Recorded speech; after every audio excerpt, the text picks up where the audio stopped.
Hey everyone, what's going on? It's another episode of Four Guys with Quarters. The layout has changed just a little bit thanks to Graphic God. He designed the four guys scrolling in the background and some animation around the boxes. But it fits only 5 people, so if Midway pops in, it's probably gonna look awkward, and I will take it off. And also on this episode, if we do get a sub drive from all those foreign services like we did yesterday, I will turn off Flamish's voice so no one gets upset at poor Flamish going constantly. So besides that, I mean, I have an awesome panel tonight and a very special guest, and he's known as Nightwolf on Twitter. What's going on, man? What's going on, clowns? Like I said, thanks for having me. Got to do a big shout also to Dreadpool for getting me into the kind of fold, with his breakfast, breaking bread with the Dread. But yeah, always wanted to be on one. Didn't care what it was, man. Just get my voice out there. I love games. Been games since I was freaking 5 years old, Nintendo and all that. But we can talk all about that if you want. But man, yeah, just really excited to be here. Awesome. Well, I'm glad to have you here, man, because I know that this is like a new thing for you, and Yeah. I could definitely tell you're into this stuff. You got plenty of collections behind you, which is really cool, man. That's awesome. Yeah, man. I'm trying to grow it, telling fun, and everybody here, it's kind of small space. Just moved down here to Florida. I'm a Florida boy. I was born here. Moved out of the area when I was younger, but got back down here. Got my own house now, and hoping to grow it, man. Get my eclectic style on. Yeah, it's awesome, man. And then we have, for the first time, I think, that made the show at this hour, is Animated Evil, man. Hello, how are you everyone. Doing? I am doing quite well. I've had a few issues this week where I've had to miss a few things. Apologise for that. But life takes over sometimes, you know how it is. But yeah, it's an absolute honour to be here, sir. Thank you. Oh, it's always a pleasure having you on, man. You always you bring a lot of different knowledge and a different accent to the show, and that brings me to other accent specialist. That Mama Rocks, what's going on? Hello. Can I just say as well, it is a great pleasure having a fellow Brit on the show now. I'm not the only one anymore. There you go, you see. Yeah. Yay. Yeah, great to have you on, Nightwolf, as well, and welcome, Animated. Thank you. Nice to have you on. Looking forward to discussing things. Yeah, let's go. And, we have the awesome Fun Speculation, who now has 2 podcasts on his channel and lots of gameplay to keep you entertained, aka Mav. What's going on, buddy? What's up? It is an awesome day because we have 2 people actually making their debut on this channel, so that's awesome. Animated Evil, as I know him as Kinky Bear. We can go into that another day. And also Nightwolf 3186. What's going on, dude? It is awesome to have you here on the show. Kind of, I guess, popping that live podcast cherry for you. There you go. It's awesome. We were talking about his toys in the background a little bit. And yeah, there's some interesting stuff going on today with the topics we got that you sent us. So excited about it. Yeah, absolutely. Sony State of Dismay, because I can only remember like 1 or 2 games from that show. Unfortunately. But State of Decay. Also, we have certainly, he's last but certainly not least, and that is PK Entertainment, man. He brings a lot of different knowledge to the show, a lot of different viewpoints as well, and somebody that I have been playing many different games with on Xbox during the day, since I'm home most of the time. What's going on, PK? Hey, what's going on? I'm glad to be here. Welcome to all the guests and panel members. We ready to get this started, get into some real hot conversations. Man, we had some really disappointing things this week, and we need to have a tough conversation. That's just what's going to have to happen. Yeah, so I mean, there's some sad stuff that happened this week. I mean, there's actually been a lot of sad stuff If you think about it, that's happened this past week. Drew Murray went to Insomniac, Sony State of Dismay. What else did we have? We have Anthem being canceled. Everybody got excited for Halo TV series being on Hey. Showtime, and then it turns out it's on Paramount Plus. Oh man. Don't forget the HP bought HyperX. Oh my gosh. Oh, yeah, that's another topic I forgot about. Yeah, HP's about to destroy HyperX in Whoops. my predictions. Dang. So, I mean, let's get into the first thing. I think that a lot of people are very sad for, and I know that Mama Rocks is certainly extremely sad about this. Thank you so much, Stephanie, for that super chat. It's always appreciated. Thank you so much. And Mama, Anthem is gone. I know, it's gone, it's done. It's never saw bye-bye. this No coming. more. I know. Thing is, I'm not shocked about it. I was ready. I kind of hyped myself up for this. Like, I kept telling her, if it's not going to happen, it's not going to happen. So that I was ready for it. But it doesn't mean it doesn't hurt any less. And it's kind of like an end of an era because they're not even doing any updates to how it is currently now. I think it's a matter of time before they pull the plug on the server completely, to be honest. It's disappointing. Very disappointed. So much could have been done with it. Oh yeah. But, they're going to use the team now to work on Dragon Age and Mass Effect. And if that means they're going to be stronger games, then I'm all for it. But it doesn't make it any easier. Yeah, absolutely. I agree with you. I think it's only a matter of time before, they take the servers down. If they can't sustain the fact that to grow the game itself, there's no reason for them to keep the servers on. And I'm sure there's not a lot of people playing it anymore. No, I mean, they had a little surge because obviously it came on to Game Pass with EA Play. So a few more people played it. I think so many people were looking forward to this update, because it did ship uncompleted. It wasn't complete. It's just a shame because they just could have done so much with it, like more end game stuff. Like the flight was amazing. The combat was like nothing else I've ever played. But there was only a very small team working on it. So, and it would have taken a long time to do. Yeah, I agree. Yeah, I just hope we don't start seeing a downturn of EA doing this to different BioWare games or canceling. I'm kind of worried about that because EA is a mega AAA publisher, and if they start, it's just a bad rabbit hole to get down into, and a lot of people will be angry and disappointed. Nightwolf, you're the special guest tonight. Yeah, but and I want to know how you feel about this. Well, so you'll quickly get to know a lot more about me. But one thing is, I talk to Tempest a lot about this too. Is I'm a big BioWare fan. Back when KOTOR came out, I followed them ever since, and they definitely are not who they are now. I hate to say it. I'm hoping and praying. This next Mass Effect game, is going to be the end all be all. They got to do it right. So when Anthem came out, you definitely saw what it was going to be, what it could be, and you saw that first flight in combat. Like, oh my God, I could be Iron Man. I could do this.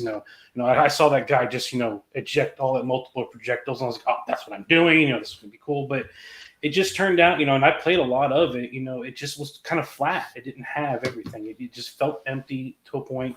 I told Archimedes earlier today, when you play a looter shooter, we've got Outriders that just dropped a demo today, Division 2 and Destiny and everything like that.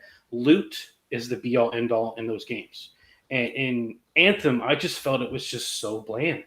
Every gun looked the same no matter what tier it was. If you're an assault rifle, didn't change much. It was this, and I didn't have any drive to go into a dungeon or whatever it was and play this. Just you drive and you want to go play for more loot, and do this because you're pretty much in a dungeon that looks the same every time. You're going back, playing these things over and over again. And I think just Anthem fell flat on that. I didn't know if they knew what they were taking on, different teams and everything, but you definitely saw it coming. And it is sad that they didn't come up with this Anthem Next, I think it was called, and because we did see kind of a screenshot, I think, of it. It looked very, very Destiny-esque. And I was kind of excited to see what that was. I mean, it wasn't very, get my hopes up, but I was like, let's give it a try. And then obviously when this news came out, it was just kind of, wasn't a big shocker, but, you saw it coming. So, but yeah, like I said, you got Outriders here coming. I'm going to definitely try that. I just downloaded the demo, so we'll see how it is. But yeah, not too really sad about it. You kind of saw it coming, but, gotta do what you got to do. Yeah. Oh man, Mav, aren't you? I don't want to talk another? about it, man. I don't know. Man. Yeah, you're another BioWare fan, right? Mass Effect fan, right there. Yeah. Big time BioWare fan. I mean, I was really excited about this game, because of the history of BioWare, right? Like all the games that I loved and everything that they had made. And up until this, I mean, they had the little bit of a downturn with Andromeda, right? But it was like that to me. That was like one hiccup in a long journey, and then it was like, okay, Anthem. They made all these promises, and they talked about all this talk about, hey, we're gonna make story the focal point. And they had that amazing trailer where you're walking through the town, in Anthem and stuff, and then you go, okay, they're going to focus on story. It's BioWare, so it's going to be like, at the time when they made this announcement, like some people were still down on Destiny because it didn't have enough story stuff in it, right? And then this was fulfilling that promise that we're going to have that Destiny style game, but it's going to be BioWare's story, right?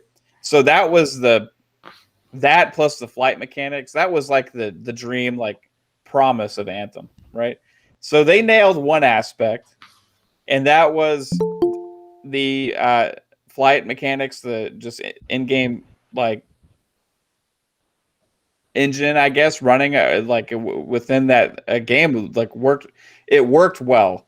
It played well, but there was not a lot of content on a game that they had made all these promises about how it's going to be this living world and all this stuff is going to happen. And then when the game was, people were disappointed with the end game, like a lot of other live service games. They decided, okay, we see everybody's concerns. We're going to kind of put a halt on putting content because we're going to focus our team on Anthem 2.0 and come out with a big update to give you guys what you should have had, right? And maybe if they would have just stuck to the original plan and actually just kept pumping out content, the amount of content we could have had dropped by now, could that have saved it? I mean, with that, plus you also look at just the update that the Division 2 had, where they just like unlocked the frame rate, add more texture detail, made the game run a little bit more fluid and stuff like that. Players flocked back to that game in droves. They have since, because of that, announced they're going to be continuing support on it for an extra 2 years. That support was supposed to be ending soon, and then now you have EA killing this off. It just reeks of horrible decisions. Just lots of horrible decisions compounded on horrible decisions compounded on horrible decisions, and it sucks. Not because it's, this happens in games, but it's because it's BioWare is why it sucks for me. Yeah. Right? It sucks more for me because it's BioWare that we've gotten this situation happen from. And what could have been an amazing thing, I think EA squandered this and that scares me for Mass Effect and Dragon Age. It scares the ever-living crap out of me because I love those franchises so damn much. So do I. And the fact that they couldn't get this right, and you see these other games out there, like I have more hope for Marvel's Avengers now than I ever did for Anthem. Like There was promising news that came out the other day about Marvel's Avengers on next gen. Hey, how about a next gen update for Anthem? It's just like they killed it. They did it themselves.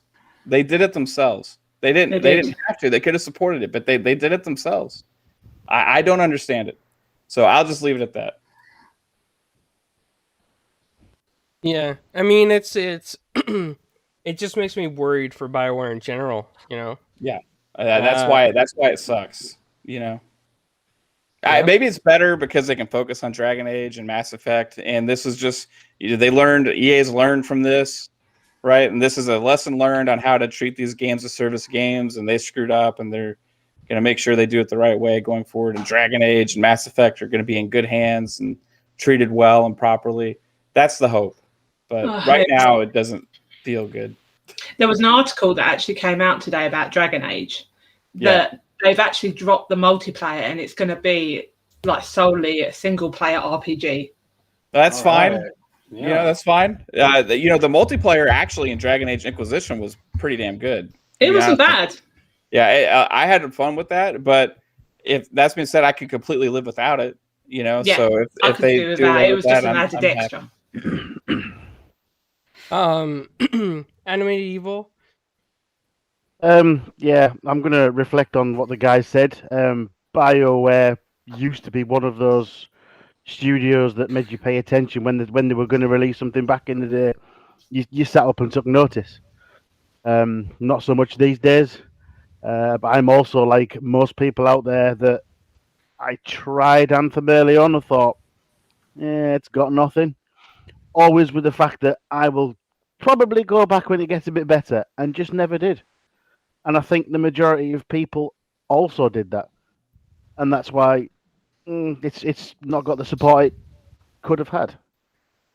I mean, I was looking forward to it on release.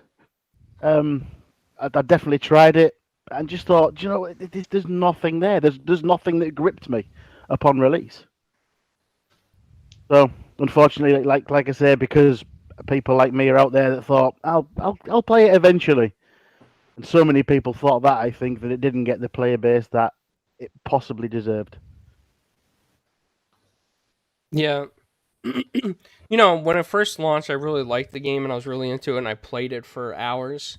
And I maxed out whatever I could. And I mean, now it's just like it's sad for me. PK, do you have any thoughts on this? I feel like it's a missed opportunity. I mean, I share a lot of people who enjoy the game. I mean, the game at its core was great, right? It had a very good open world mechanics. The different classes were great. The combo system was exciting. There's some balancing that need to be done, but what game doesn't have that? And honestly, I think it wasn't set up for success from the beginning, right? As we learned as time went on, the game wasn't set up for success. It didn't have a lot of backing from EA, and there's a lot of confusion who was running it, and a lot of things wasn't done. It was rushed, all kinds of stuff. So it wasn't even planned, which is sad because for a new IP, you're supposed to go all in. And it's disappointing. Hopefully, maybe they could take that engine and reapply it somewhere else, because it's still a dope engine, right? And everybody would love to have that kind of style of game where you can just have freedom of flight, combat, and any kind of way you want to engage something. Especially after the heels off of the Marvel Endgame and all that. I mean, being Iron Man. Thank you so much for that super chat, Elk Dude. And he says Anthem equals tons of potential, but tons of bad management squashed it. He was really hoping for a great return. I have to agree with him. I think that a lot of times management, is the problem in these things, and the developers really want to keep their pet projects going. And sometimes management says, hey, we're running out of money to pay you guys. We're just going to cut the studio. We're going to transfer you to different studios, or your contract's up and we're just closing this project down. I mean, that's what happens when big business gets into it. And we're seeing a lot of that more now than ever, I think. Midway, we're on the topic of Anthem being canceled. And I wanted to know how you feel about that. Yeah. First, sorry for the late coming. Something did come up, and I was gonna message you, but then I realized I left my phone at the house. So I sorry about that. I'll tell you more about it after No the show. worries, man. But, You're good. I was an Anthem believer. It is a shame. I mean, the mechanics and the thing is, like, other than like mechanics and gameplay, everyone else would complain about something else. I mean, I thought it was a great feeling game. I liked the gunplay. I liked the flying around. I mean, graphics were great. It just mechanically though, it was broken. It was I mean, how many people had a Xbox One X and like it would shut you down or go right back to the title screen or even back to the menu screen, and sometimes I would hit like invisible walls and stuff like that, like stuff that wasn't you couldn't even see, and then I do like a flying reverb, where you're flying and all of a sudden you just kind of do like a little like what like a little hiccup, and then you're like, what am I doing? So I mean, it was probably a little more ahead of its time, but at the same time, it was rushed. I remember hearing all the stories about it. Like, wasn't going to be flying? Was it not? Was it going to be doing this? Was it going to be doing that? And it was it was just an unfortunate game for BioWare to be forced upon like this. And I wish they did go all in and just kind of revamp it and get stuff done. I mean, I played it I don't know, like about a week or so ago, and like I decided I'm gonna play it from the beginning, and I played it, and like the things that I remember, there was like these little changes and stuff which gave me a little hope, but the story wasn't really touched at all. I think there's a lot of things that were left unresolved in the story, and it's a shame, but I mean, maybe one has to die for two to get the treatment they deserve in Dragon Age and the Mass Effect game. So I mean, I would if it had to go like this, it had to go like this. Yeah. Well, I mean, I think everybody on the panel expressed a little bit of disappointment in this because obviously people's jobs are affected. Whether you are a true fan of BioWare or not, it's another big conglomerate shutting down a smaller part of their studios and doing things like that. So I agree with everybody on this panel on their thoughts. And I want to go ahead and go into the next topic that was pretty big today. I don't know if you had a chance to watch it, Midway. You might not have, and that's okay because I call it the Sony State of Dismay anyway. So I watched it. Oh, you did? Yeah, I feel the Yeah. excitement in your voice from that. I bet you were Oh, all yeah. riled up. Yeah, see, I knew it. I'm gonna go to Nightwolf. I don't know if you have all the systems out there, but did you catch the Sony State of Play? So I didn't catch a Sony State of Play, but I do have all the systems. So I'm very, invested in, what has to come out. And when I got home, I did turn it on real quick before this, this was going to start. Just wanted to see a little bit of it. And so I got to see a little bit of the Returnal and stuff like that. And I think it was the Crash Bandicoot came on first, stuff like that. So that I'm not a big platformer guy, so I was like, whatever like that. And Returnal was very short and sweet, and then I, had to stop and get ready for this. But going by what you guys say, I never really was, up in arms about any state of play. Although I do like the fact that they get out information by doing this, because it's always nice to just see game. That's what I'm in this community for. It's just the information, knowing everything and getting all of that. And like sometimes, like today, you can just have something that's just like, meh, who cares, whatever. I was more excited about this past BlizzCon when I found out Diablo 2 was coming to consoles remastered. I'm like, I'm all for that. So I mean, that was more exciting to me. But yeah. Okay, I mean that's fair. That's a fair assessment. Midway, I'm gonna go to you next because you had the same amount of enthusiasm about this as I did. What was your takeaway?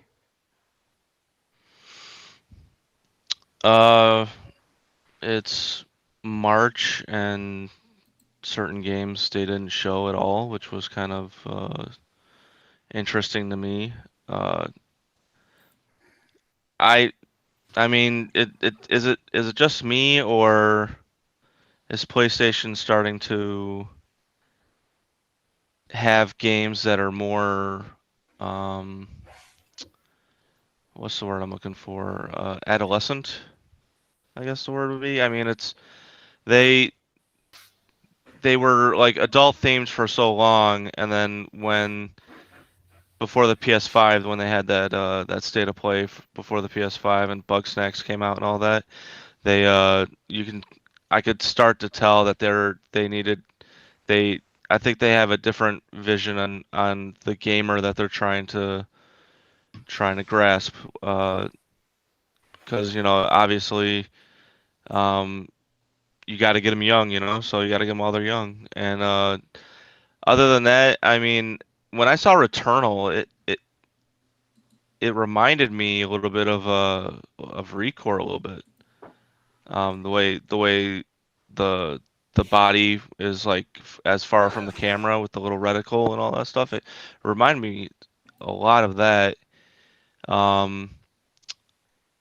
Final Fantasy, not a big fan anyway. I mean, I'm not gonna die not playing Final Fantasy. So I mean, it was a very underwhelming show. But did they really promise anything? No. I think it's more hyped up by Twitter and PlayStation people. So I mean, I came in with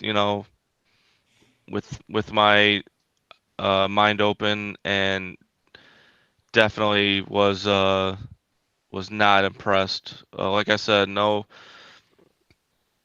time for a Ratchet and Clank. A deeper dive into Ratchet and Clank. No time for a God of War segment. No time for a Horizon Zero Dawn segment. I mean, aren't all these games supposedly supposed to be coming out this year?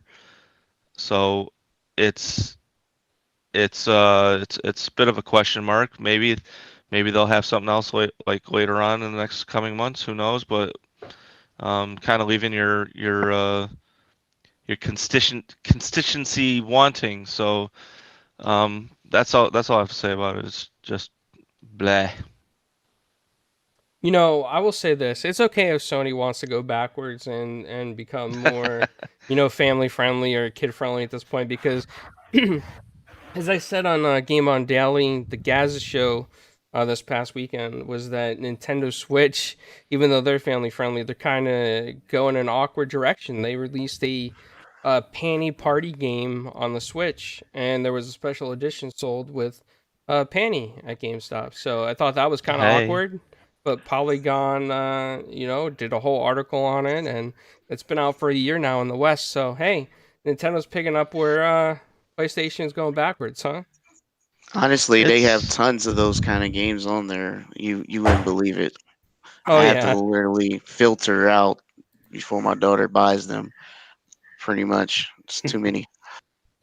Yeah, there is definitely too many. I agree with you. Let's see. Who else had the same excitement about this Sony State of Dismay? Mav. Whoopee! Do you want me to be excited? Because you seemed really excited. Yes. Okay. Yeah, man, there was so much fire going on, dude. We had the remake, or not remake, but the update. I'm sorry, a Final Fantasy VII remake is free, so that's amazing. Love it. That's going to be awesome that we get the update for free, and that's a Square Enix deal. So thank you, Square Enix, for bringing that update to this game.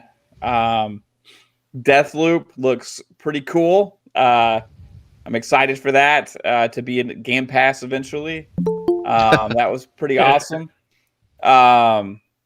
And let's see, Kena looks like it's going to be cool. I'm naming a bunch of games. The thing is, we've already seen like all these games, so that was like the disappointing thing, I guess. And now Returnal again looked pretty cool.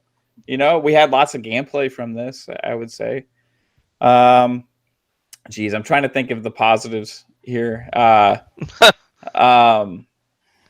There was like this samurai like fighting style game that was pretty like artistic. Like it had kind of like a different art style that looked pretty cool. Yeah, man. Great things. All great things. I just hope they're not all $70. And we'll see. You know, there was some good. The gameplay on a lot of these games was pretty positive. Yeah. No big new announcements or anything, so it's kind of tame as far as that goes, right? I mean, they ended with an update to a game. Yeah. That was their big thing, was an update. So. You know, that's the only thing I can remember about this whole Sony state of play is the Final Fantasy stuff. I keep forgetting about everything else that they showed, and I'm not even a Final Fantasy fan, and I think it's because it's the last exact thing that they actually showed on the show is the only reason why. That's all I can remember from it. Yeah, bro. Yep. And I mean, okay, I will be honest here. It did look kind of neat, but I'm so lost in the whole Final Fantasy universe because I thought it's supposed to be like some old school, old world, you know, go around like Zelda kind of thing, and then all of a sudden they have futuristic places. I'm just it's like a full remake where they're taking Final Fantasy VII and they're breaking that one game up into multiple games. So because of the scale that they're going with the remake. So what we got last year on PlayStation was the first portion of the Final Fantasy VII remake. Like, I guess you could call it Final Fantasy VII Remake Part 1. Isn't it? And like, then there's going to be Final Fantasy VII Midgard or Remake Part something. 2. Sorry to interrupt, Mav, but isn't Final Fantasy does it stop at? I've not played it because I'm an Xbox guy, obviously. But does it stop at Midgar because that is Yes. like the first Right when you get 2.5 hours, right of a when you leave. 200-hour game? No, spoiler alert, people, but that's where the whole game takes place. Which is, if you play Final Fantasy VII back in the day, that was Yep. pretty dang early in the game. It's 2.5 hours in, I think, isn't it? So If they that. stretched like 2.5 hours into like a 20, 30, or actually, I was like on Final Fantasy VII Remake, I was like into hour 30 something, 35, Wow. and Wow. I was at the main boss, and I pretty much plowed through the story content. And you know what? I didn't play, I didn't grind enough, so I was like a little too low level right there, and I messed up my saves, so I had an issue with the final boss. So, and then I forgot to save my PlayStation save to the cloud before I traded in my PlayStation. So I'll be probably playing that again, either on the PS5 with a free update or when it comes to Game Pass. Okay. You know, PK, I hear that you were wanting to get in on the conversation a little bit. I heard you try to say something. No? He's on mute right now. He's muted. It's just funny, people knocking like All right, I got that fixed. Everwild and Call of the Sea and all that stuff, but then they're going wild for Kena, Bridge of Spirits, and these I games. see what you mean. I mean, there's a lot of hypocrisy in this. So. There's not that those games that Sony's showing are going to be bad. I mean, I think they're going to be really good. But like, why praise everything that they're showing when it looks okay? It looks pretty good, but then those same people are, looking at all the crazy announcements that we have for Xbox, saying that they're all going to be dog crap. Yeah. So Yeah. So I was double muted, but I fixed that. So for me, the state of play, I mean, seafood is something brand new. Never seen that before. that's the It one I didn't- was talking about. PK, the fighting game or whatever. Yeah, it looks. I mean, seafood stands for teacher, so I don't know if that's you're training in martial arts or training somebody. Yeah. Of course, the Kenna Bridge of Spirits already looked amazing, so definitely interested in that. Don't know if it's a console seller, but I am interested in that game and definitely interested in Deathloop. Hopefully that's just a timed exclusive. Not because I can't get it on PlayStation, just because I prefer to play it on Xbox. Um, and I don't know who wants to play Five Nights at Freddy's Security Breach, but you guys can I have that. do. Oh, there you go. You can have that. But You know what it I was have like kind of- 7 funny, of them in PK, Game Pass. speaking of Sifu, was that I had the volume down during the stream at that point, and the captions, I'd missed the title of the game, and it said Seafood. So I thought they just announced a game called Seafood. And I was like trying to figure out so I rewound it, and I was trying to look for like a game with like cooking fish and stuff, and I couldn't find Were it. you hyped for seafood, Mav? Yeah. I was thinking there might be a way I could get her to like seafood. So Final Fantasy VII is my favorite game of 2020. Period. To see the upgrade, I'm excited for, but I'm more excited to see it on like PC and Xbox. But they did surprise us by giving us a Yuffie story, which is great because it gives you the background or some backstory to Yuffie and her family, which in the original game you didn't get none of that. You just kind of assumed all this happened off cam somewhere, and you had to kind of make it up on your own. So I understand why they doing Final Fantasy Remake in this way. It's not because they just want to break it up. It's because they're trying to reimagine it in a way where it's. I mean, think about it. If you do any of those games from back in the Super Nintendo or PlayStation 1 games, any of those RPGs, and try to redo them in today's time, especially if you're trying to flesh out characters, it's just going to be a much bigger project than you. I mean, think about it. If they redid Chrono Trigger, that would be a humongous game, amazing game, but humongous game. But at the same time, with that said, I think they did a good job on updating and adding the Yuffie story as a incentive to get it if you don't have it.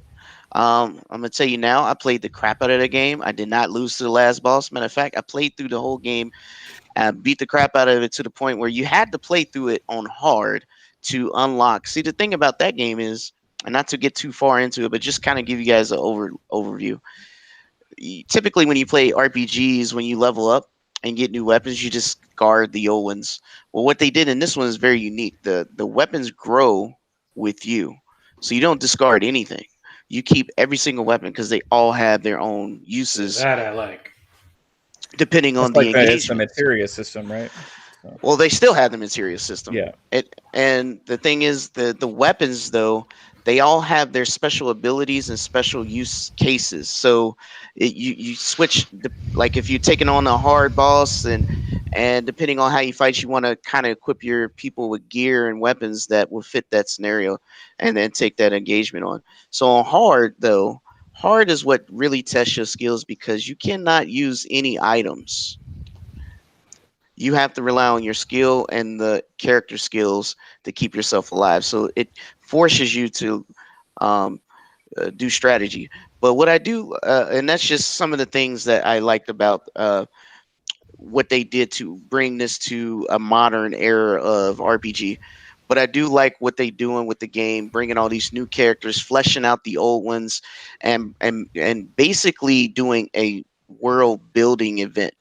I know for some of you guys who are maybe not Final Fantasy fans, because the perception is they're all, you know, concurrent and they all share the same storyline. That's not true at all. They're all completely different storylines every iteration. So you just play one that fits you and find a story that you like the most, and that's what you trigger to. Because even though I'm a fan, doesn't mean I like all of them. But 7, by far, is the most pivotal of all the series, and that's why it's getting this kind of treatment. So I would strongly encourage anyone that has been on the fence or not want to try it at all, definitely give this a shot. I'm trying to tell you, do yourself a favor and give this a shot. I am aware that you guys are kind of hesitant because it's like it's not the full game, but trust me when I tell you, it is a full game, even though it's part of a story. It's a full game. It's too much to do in that game. Too much. I didn't leave unsatisfied at all, like with the experience that I had with it either. I mean, it's pretty complete. It's just different than you would have anticipated going into it, but that's okay. Yeah, so at the end of the day, I would just strongly encourage anyone to give it a shot. But overall, for the show, I mean, it was 30 minutes. They showed a bunch of stuff we already seen before. I'm not really sure. I guess the problem with the show is we're trying to see, was there a point to all this, right? They could have just released the trailers and been done with it, but they did a show. And I guess some of the expectations was they're going to show their new VR or talk about something else, but it was just rehash of what Crash Bandicoot, Returnal. We seen Knockout City. Of course, yeah, Finance of Freddy's Security Breach, but again, could have just released that trailer. We already seen Oddworld, Kena, Deathloop. Yes, the Final Fantasy was cool, but honestly, we could have released that trailer. Not really throw it in a 30-minute block and say everybody need to tune in. Seemed like kind of a waste of people's time, in my opinion. But at the end of the day, you know, they did show some solid stuff, but we already knew this stuff existed.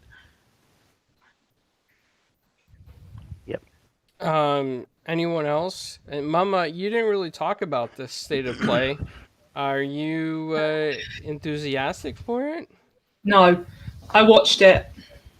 I was very disappointed. I mean, I'd be even more disappointed if I was a PlayStation player, which I'm not. But, you know, some people will like the games, I guess. It just, nothing stood out to me. Do you know what I mean? Nothing jumped out. You know, when you watch those presentations and you see something like, oh my God, I can't wait for that. Yeah, nothing. It kind of reminded me of you know, if you compare this to, I don't know if the Xbox's May thing, the thing they had in May, which everybody like super criticized like crazy, right? Because of the promise of gameplay and they didn't have gameplay. It was like, but there was a lot of new game announcements still at that, right? Where I guess that this is different because this is a state of play. How often do they do the state of play? Is it once a quarter, guys? Seems about. Sure. I think the last one was in August, though. Last one was in August? Wow. I think. So, I mean, okay. Well, when's the last Xbox thing we had, though? That's probably around the same time, right? So yeah, right about. It's tough to like really knock them when they may have other plans in a few months for like all their huge announcements, right? So we got the like you guys are saying, like, what's the coming point of having this right now? Like, I don't really know. That's kind of what I was saying is, when you watch it, it's kind of like, what was the point of this when you could have just released the trailers? I mean, even coming off the heels of Nintendo's kind of disappointing, you know, direct after 508 days, it's like, are we going downhill now, or maybe Nintendo at least showed some? But then again, it's like maybe not. The best thing was the Smash reveal, and then question mark. Yeah. It kind of reminded me of one of the Inside Xbox things that they do all the time, right? It's just a video where they talk a little bit and show a bunch of gameplay clips of some of the games they've been working on, but there's not any real new big announcements. Yeah. Yep. You know, there's a topic on this, and kind of like we can add to it, and that's something that PK posted in the Four Guys Recorders thread, and I don't know if you've seen this, Nightwolf, but according to Video Game Chronicles, where Nibble got the news from, Sony is winding down original game development at Japan studio. They produced Ape Escape, Gravity Rush, and more. And according to VGC sources, this is because Japan's studio hasn't been profitable enough in recent years. And if I remember correctly, I mean, you used to hear people talk about Ape Escape like it was like the best thing on the Vita. People were like, "Oh, this game is so great. You should get Gravity Rush. You should get Ape Escape. We got exclusives over here. We got great games." And now they're closing Japan Studio. If this was Xbox or Nintendo doing the same thing, everybody on the internet would be like, "Oh, Xbox is in trouble. Xbox closes studio. Yep, they're dead. No games. Switch could be in trouble. They're closing studio." I mean, and here we go.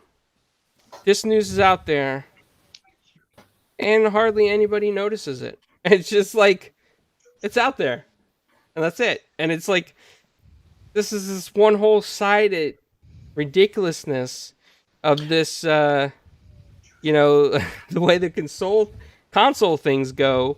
And at the end of the day, it's the developers that get hurt. And I feel bad for all of them, no matter, who they work for. It's always a sad thing to lose a job that you held on to or you were steady at and whatever. So, I mean, it's sad news. Anybody on the panel, feel free to jump in. How do you guys feel about this? What do you guys think about this?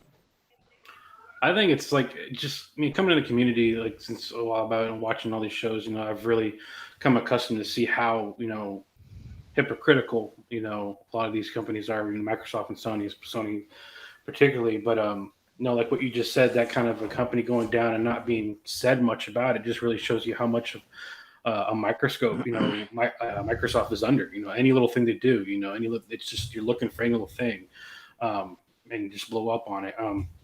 It's one of the things why, I was listening to Boom Show and stuff like that and talking about the Bethesda acquisition and, whether or not, if it is going to be exclusive or not. And it's like, well, Microsoft's at a point right now where it's like anything you do, good or bad, you're going to piss off somebody. It just seems that way.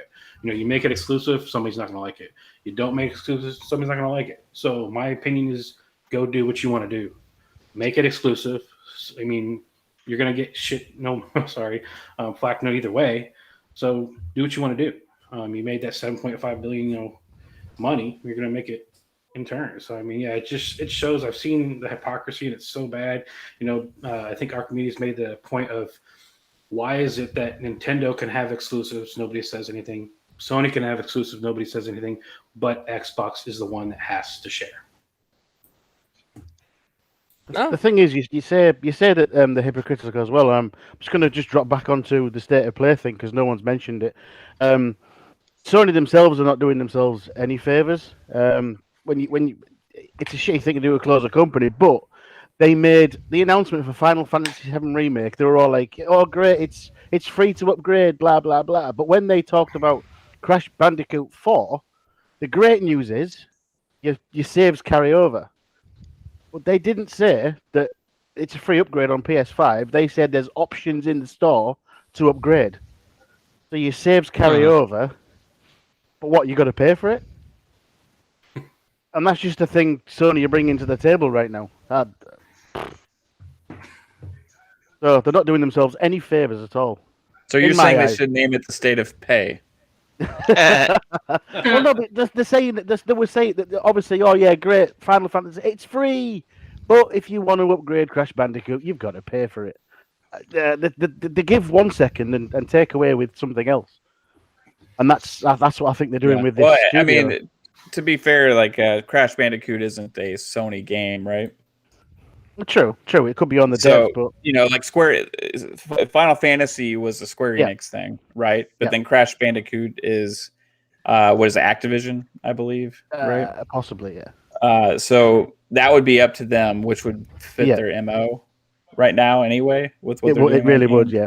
So I wouldn't say that's necessarily a consistency thing as far as Sony goes, but just as in different publishers right now. There's a huge inconsistency with how a lot of these publishers are treating their business models, where you have some publishers have $70 games, some are sticking to the $60 models, some are focusing more on Game Pass, some are focusing on games of service, some are focusing on free to play.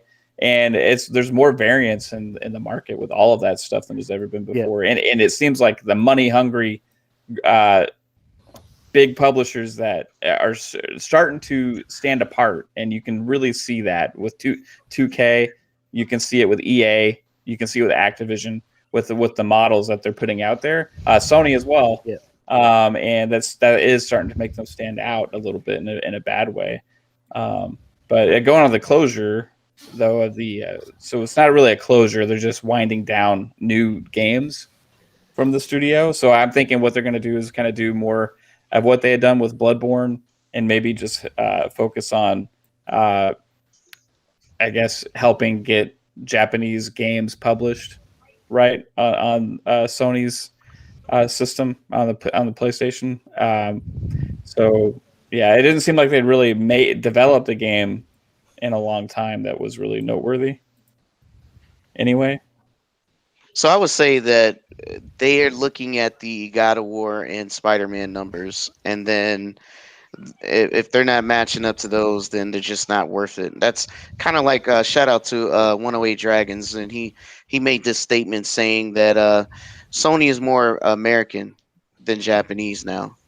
They're more focused on the Western, and I'm not saying just America, but Western, all of us, and it includes the UK, Europe, Western gaming than they are in Japan and Asia, and that seems to be their direction, because it's more profitable, and it's not, it's business at the end of the day.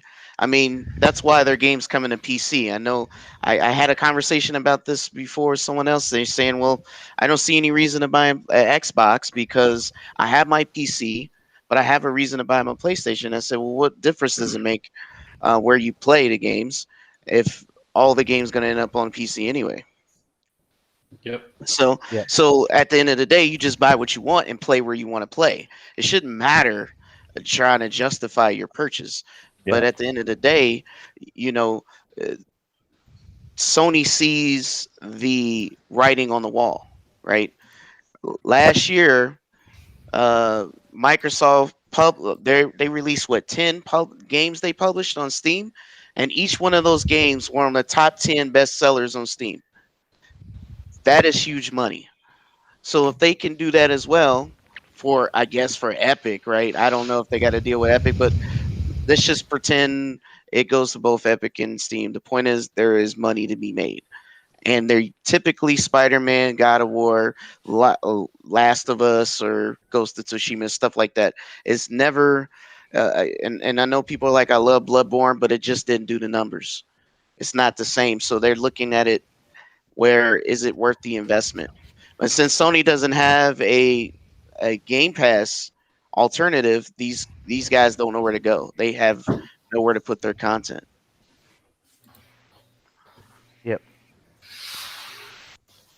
My theory is that like they did with Destruction All Stars, where they still charge $70, but then they put it in PS Plus for free. And now it's $20. Yeah, right. And then so I have a theory though that they're going to be doing that with a lot more smaller titles.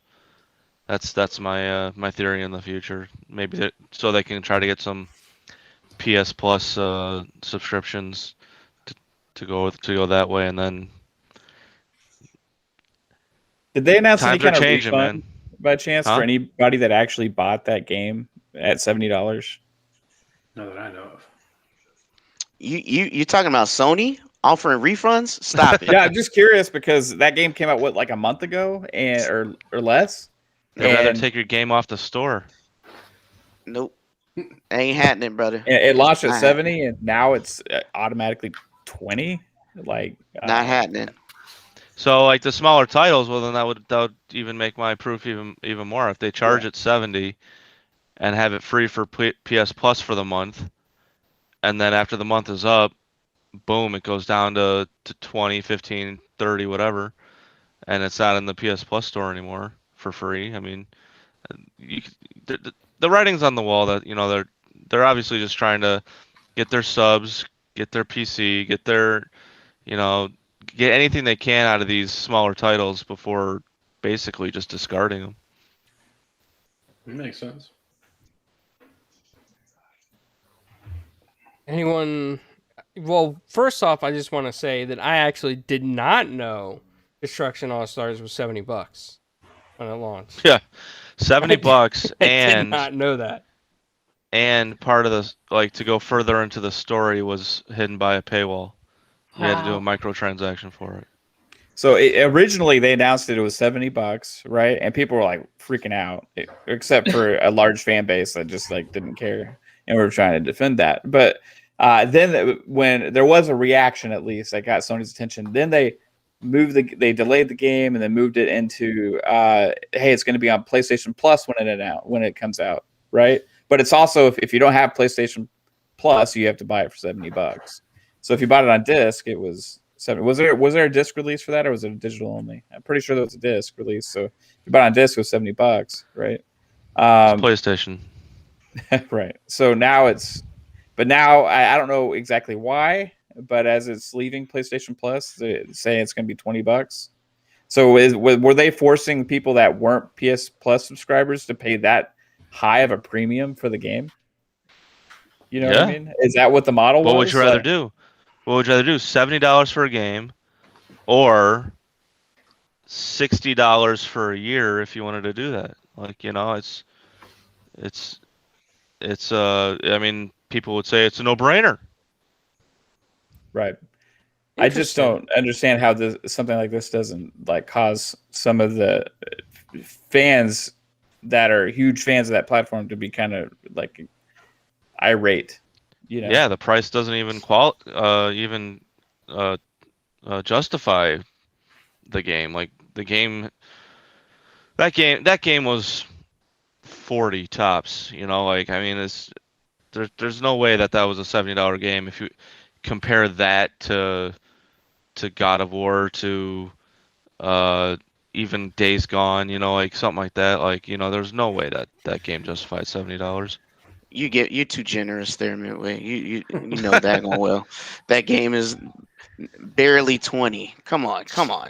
That game should have been a make it free to play. That's the way that game would have succeeded, because it has potential. It should be a free to play game. Wait a minute.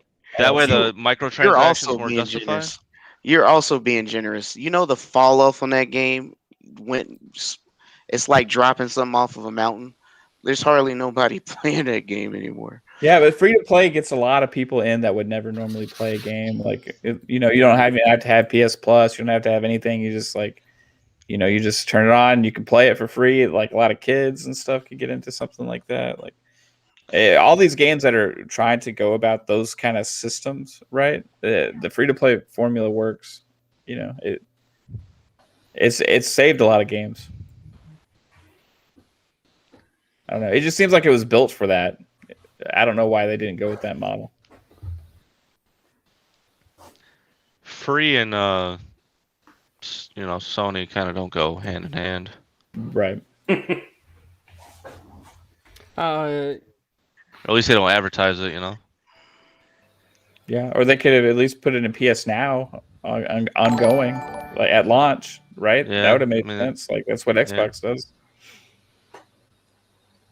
I just want to say that I think Midway might have been onto something actually when he said that. Think about this: you pay $70 for the game, or you pay $60 for the year for PlayStation Plus, and it could be a way for Sony to try and get that reoccurring revenue and subscription base up.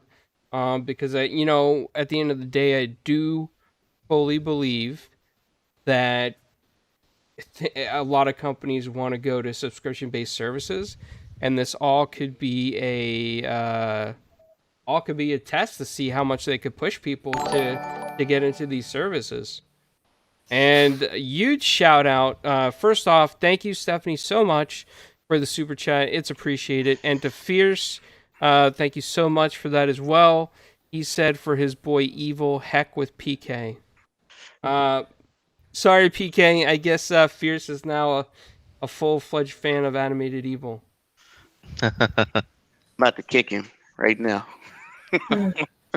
You lucky I don't have admin rights. Don't do that. Don't do that. Nah, he's all good. So, you know, I know that we probably talked a lot about this topic already, and I really haven't heard Mama speak on this a lot. So, before we change topics, did you have any thoughts that you wanted to add to it? On the Japan studio.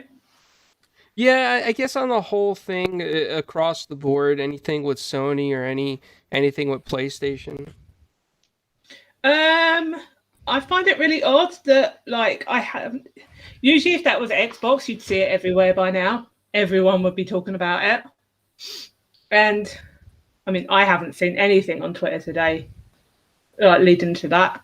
So it just shows the difference between both studios is that when something like that, when Xbox does something, if they were to drop a studio, like the internet would be up in arms about it. Yeah, what if they just announced today Rare is no longer like, making games? Right? Yeah, just like, I mean, going back to when they, and I really hate to say this again because we interviewed the awesome Lauren Carter yesterday. So huge shout out to her. She's a former Lionhead for life kind of like employee. She really loved Lionhead. And when Microsoft made the decision to close Lionhead, there was all this speak of like, oh, Xbox is in trouble. Satya is going to sell the Xbox brand. They're not going to hold on to it. It's falling down. It's gonna, crumble at the cracks of the foundation, and only to rise again with Sea of Thieves, with Rare, and solid gains with Forza that keeps giving us content.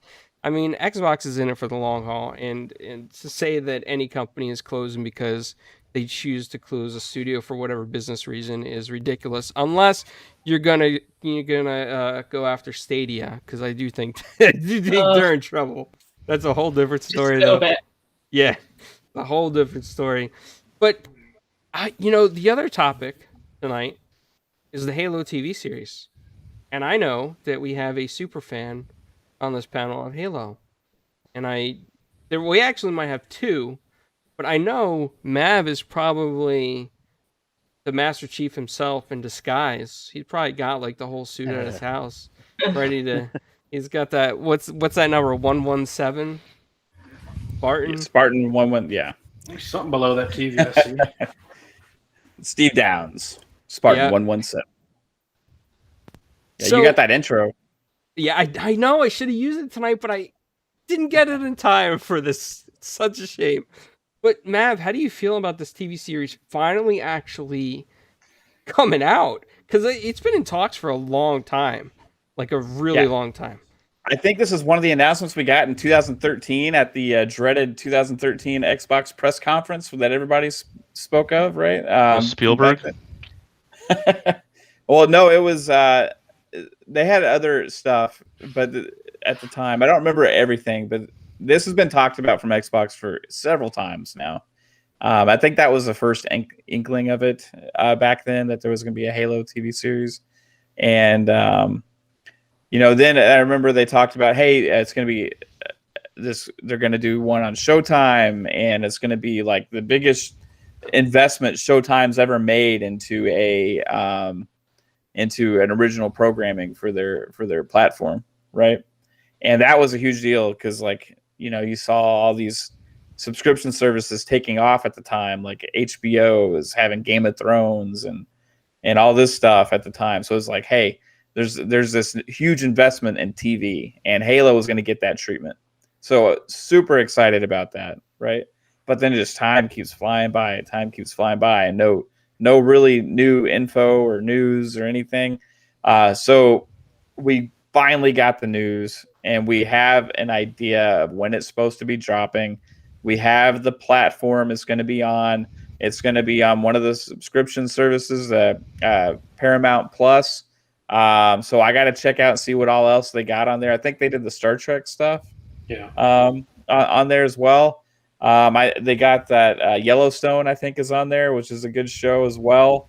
So they've got some pretty high quality stuff on there, and I'm having hopes because of what they said in the announcement.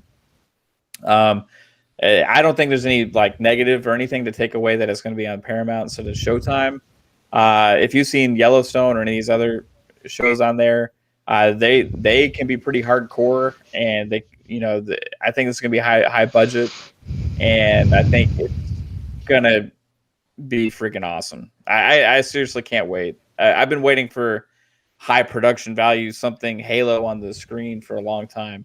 The other things they've come out with, like the animated movies and all of those things, are pretty cool, but nothing like what I've hoped for Halo. And I think this is the right platform for it, because you can go deeper into things with a show and a series than you can necessarily with a movie. So I'm excited.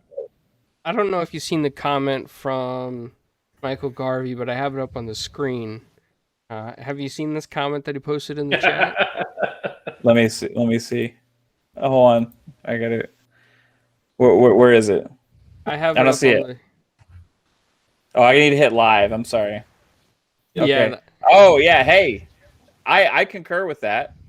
100%. I mean, we've never seen Master Chief's face before. So except for when he was a kid, right? So and it also is an animated kid face as well. So I don't think there's anything to compare, like how I look compared to Master Chief, right? But maybe we're pretty similar. Maybe I am Master Chief. Well, now you got to start an OnlyFans. Yeah. Hey, I've got a picture I can share with you of, if y'all know Elk Dude, formerly known as God's Geeks, fully kitted in his Halo Spartan. I think it was a full blown Master Chief outfit. That's awesome. Yeah, I think he just wears it around the house. I see some of the actors on here. I like Bokeem Woodbine. He's been in a lot of stuff. Yeah, I forget who they cast as Master Chief. Pablo Schreiber. That's right. And what else has he done? Like some other big show I think he was in. I have to see a face. But yeah, I've been seeing a lot of ads for the Paramount Plus network. So I mean, and my first thought was, everyone's coming out with the streaming service, or a subscription service. So I mean, Paramount has some amazing content from the past. As a matter of fact, I think Paramount. No, that's Universal. My bad. Sonic. Yeah. And then but now obviously I'm gonna have to give this show a shot. Give this subscription service a shot. So, hey, good job on Paramount for getting it. I don't know what happened with Showtime, but hey, at least it's still kicking. I mean, I think a lot of shows are hopping networks lately. So I mean, it's starting to become a normal thing. So I mean, I'm excited for it, and definitely interested to see where they start the story. Midway, it says that it's actually in post-production now on IMDb, so that's promising as well. And there's 9 episodes listed on IMDb right now. Wow, and it's still, and we still got a year to wait for it. Right. So it's like, come on, just push it out already. What that tells me is there's going to be a lot of after effects added. You know what I mean? Oh yeah, but a lot of CGI. The filming is probably done.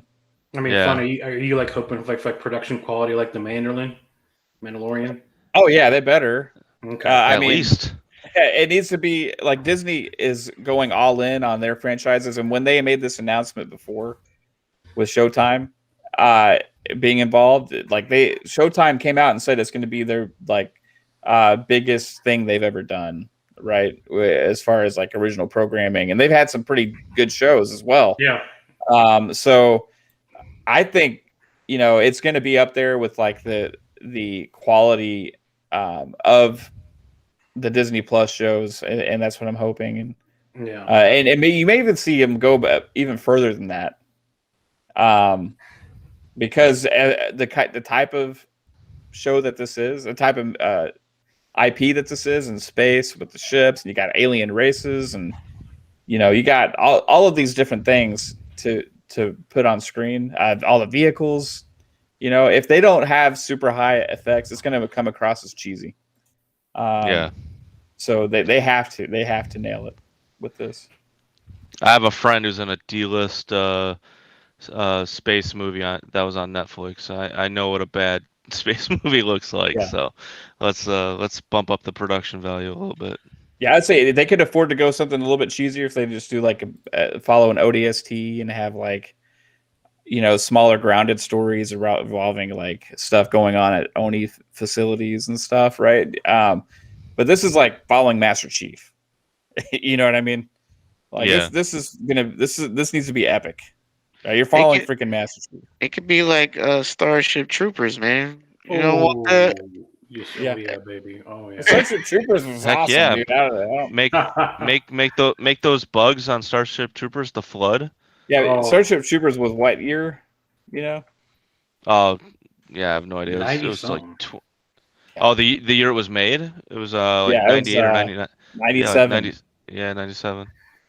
No, but the Flood, man, with the TV series, I think they can get a little more horror with it. I mean, make it dark.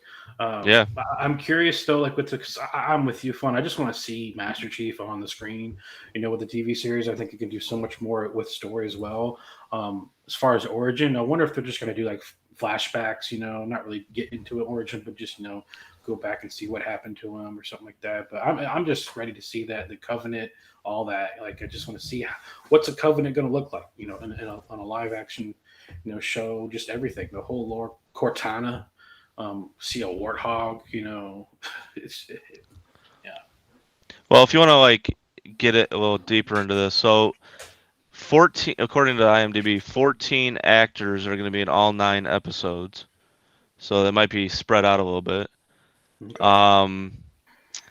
You have Master Chief, Riz028. Sorry, that's a Spartan call sign. Okay. Sorry, one second. Then you got Miranda Keys. Yeah, Mm-hmm. yeah. Quan Vanek 134, Kai 127, Aiden Maki, Captain Jacobs. Cortana is played by Jen Taylor. And then Soren 066. So they're going to be having a good amount of Spartans and being in this. So it's it looks like it. I think it's going to be a pretty fleshed out series, not just based on like Master Chief's role, but maybe they're going to go off to other rings, other planets. Let's see. I mean, that's what makes a show survive, in my opinion, when there's multiple storylines. So definitely looking forward to it. Did you already mention the 3 new Spartan characters it talks about? Do you have the names of them? Was it Riz028, Vanek 134, and Kai 125? I'm not sure. It just says, and Bentley Kalu, Natasha Kolzak, and Kate Kennedy as 3 new Spartan characters. Yeah, there's also Soren 066. Oh, okay. They also have Teenage John cast, and they also have Dr. Halsey cast. Yeah, and they have Young John cast. So there will be jumping in timelines here. So you got Young John, Teenage John, and also Adult John. And for those that don't know, John is Master Chief. It's success. If you haven't heard introduction. What was that, Animated? The show's success is going to be based on what countries are going to be able to see it. Because currently, as I've just read on a news website in England, in the UK, there's no word yet if it's coming, and it's not going to be in the immediate future. But we can't even watch it. No, we can't. Well, it's We not for don't even have 2022. Paramount Plus or Well, whatever. they haven't launched their streaming service yet, so we don't even Yeah, know. it hasn't even been launched yet, so we'll see what happens. So I wouldn't worry too much. I mean, Viacom CBS is huge. It's always been huge. Yeah. They own everything. Okay, so this is why it's probably going to the quote unquote Paramount streaming, because they own Showtime and Paramount and Nickelodeon, etc. So it makes sense, but they haven't launched it yet. So it might be like Disney Plus, where it's more global, than like HBO Max, where it's more what's the word for it? I won't say local, but regional. Focused on a certain regional, region, I would say. I was going to say, HBO, we can't get that either. And Yeah, I'm we sure don't that get HBO Max, do we? Nope. Well, What? Canada don't have HBO Max, so if Canada don't got it, it's got to get to Canada before it gets to you guys. I hate to say this, but we'd rather have the UK have HBO Max than Canada. I'm just saying, Don't There'll be like some- that. 'Cause some don't be like method that. of watching the show in the UK. It's too big of a market and audience for That's them what I to thought. not Surely make they- that happen. absolutely, but currently there's no plans. They've stated, I've looked on their site. They've stated that they've got plans for South America and Canada, but nothing, and a little bit of Eastern Europe, but nothing for us at the moment. Yeah, that's Travesty. maybe one of the reasons why it's 2022. Yeah, And quite another possibly, yeah. thing is, like, you have to remember, they just starting out, and depending on their subs, I'm sure if they can find a way to expand it, they will. It's all about money at the end of the day, and if they feel like they can make a profit and they can afford the invest, they're gonna do it. Trust. I wouldn't even worry. And this is going to be one of the What bigger happens? shows. So there's going to be a platform like it. I mean, you guys have a way to watch any of the HBO Max shows, don't you? But, like, What, like the? Well, Well, One- Mandalorian's Disney on that. Plus, but I started in saying Canada- that. in Disney Plus is Canada, everywhere. the DC shows before they went to HBO Max showed up on Netflix because they don't have DC Universe or Right. HBO Max. So it might be a partnership with Netflix or Maybe, something like that. It could be a thing. It could come to Now TV, maybe something like that. 'Cause Yeah, we, something, we, yeah. we've got a big subscription. That's like Sky Light, isn't it? Now Yeah. TV. So it could come on something like that. Yeah, it could do on the Sky Channel or something. Yeah. But otherwise, Yeah. apart from that, I can't think of anything else. I would BBC think that- Plus. I would think that if they left the BBC UK out of this, there would be a lot of backlash from UK fans for sure. Oh, big Because I time. think Halo's a huge franchise for Xbox, so it would be the biggest mistake they can make. And Fierce says Canada always gets screwed over when it comes to good content. Well, Fierce, I hope they don't leave Canada out either, because that's another major market for Halo. Move Really to is. America. Y'all are making me afraid to ever go outside the United States right now if I can't watch. Or all this can't stuff. they get like an American VPN or something like that? Can't they Yes, we're not supposed to say that, but yes, you can use Excuse me.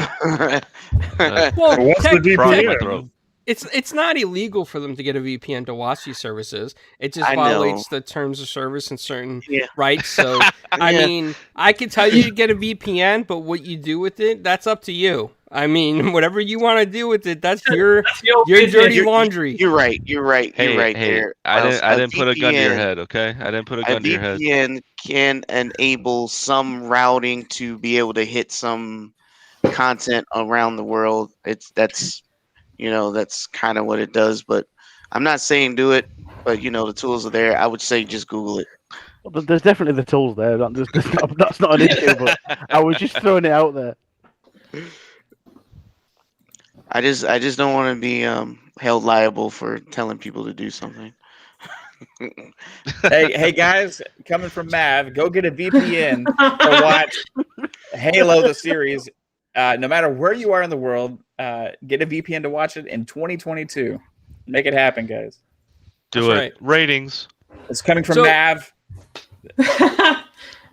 Hey, what's going on, Sir Paul? It's in the coming chat? from Av. The rest of Four Guys with Quarters does not condone or identify or Don't any VPN any illegal VPN usage. usage.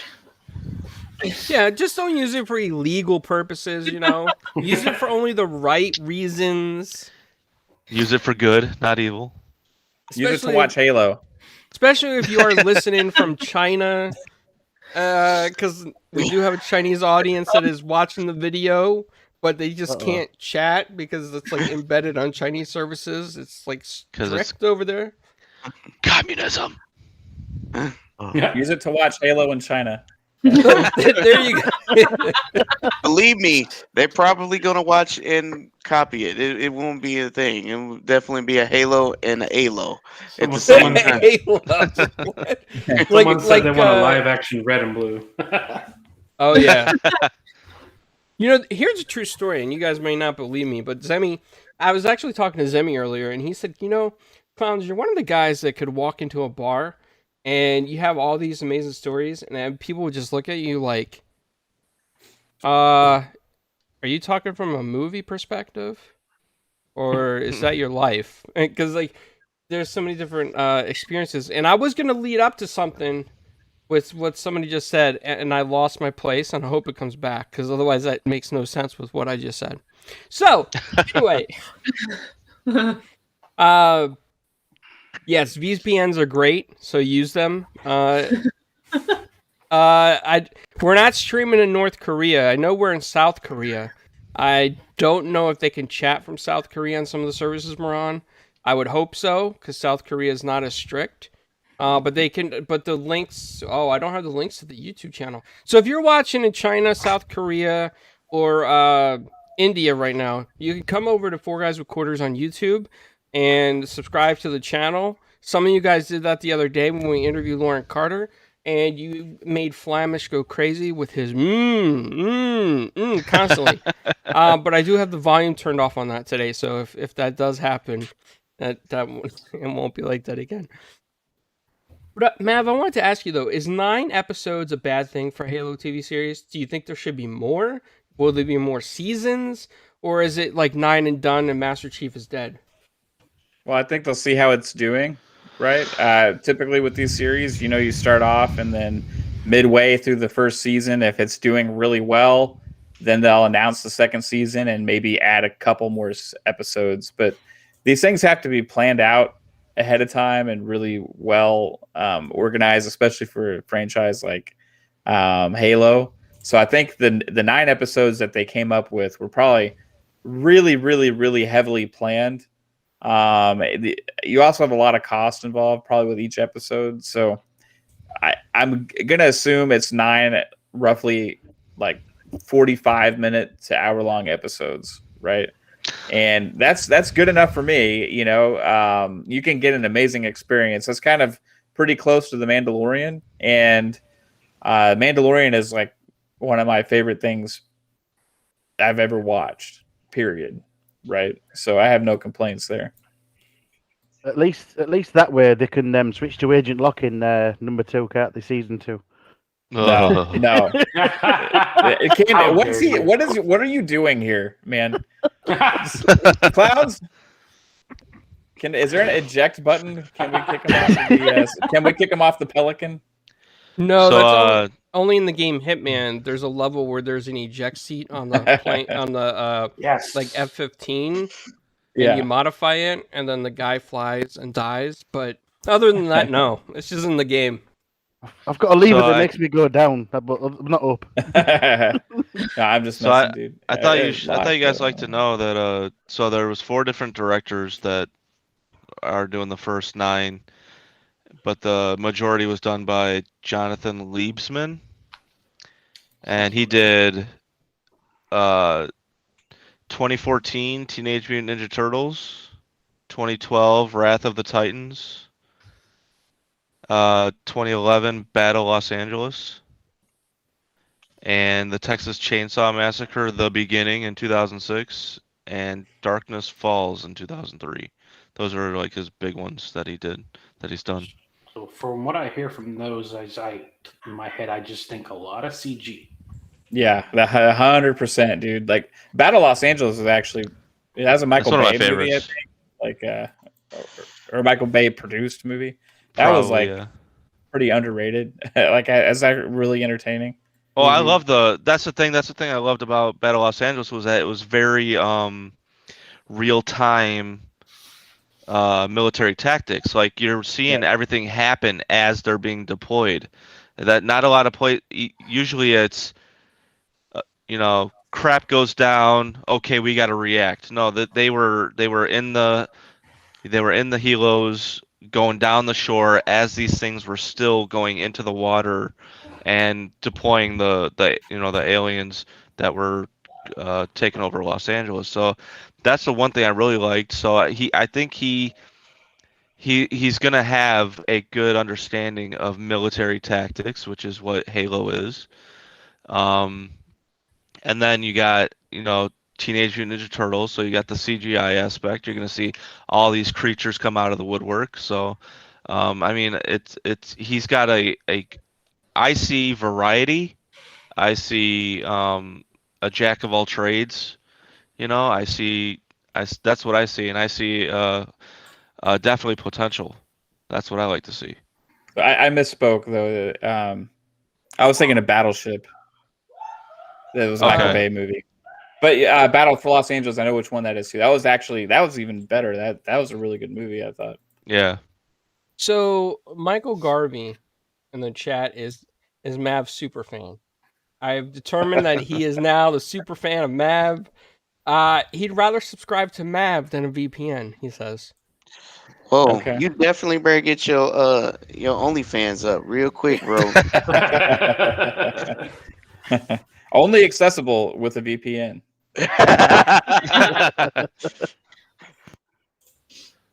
Well, it's kind of mute. Is he American? Hey, What is he? Shout out Michael Garvey. What's up, dude? How's it going, man? Yeah, he watches a lot of the streams and hangs out. Always comes to Xbox Ultimate. Yeah, he's a nice guy.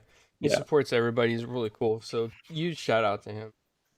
And Paul says he wishes he could afford a VPN.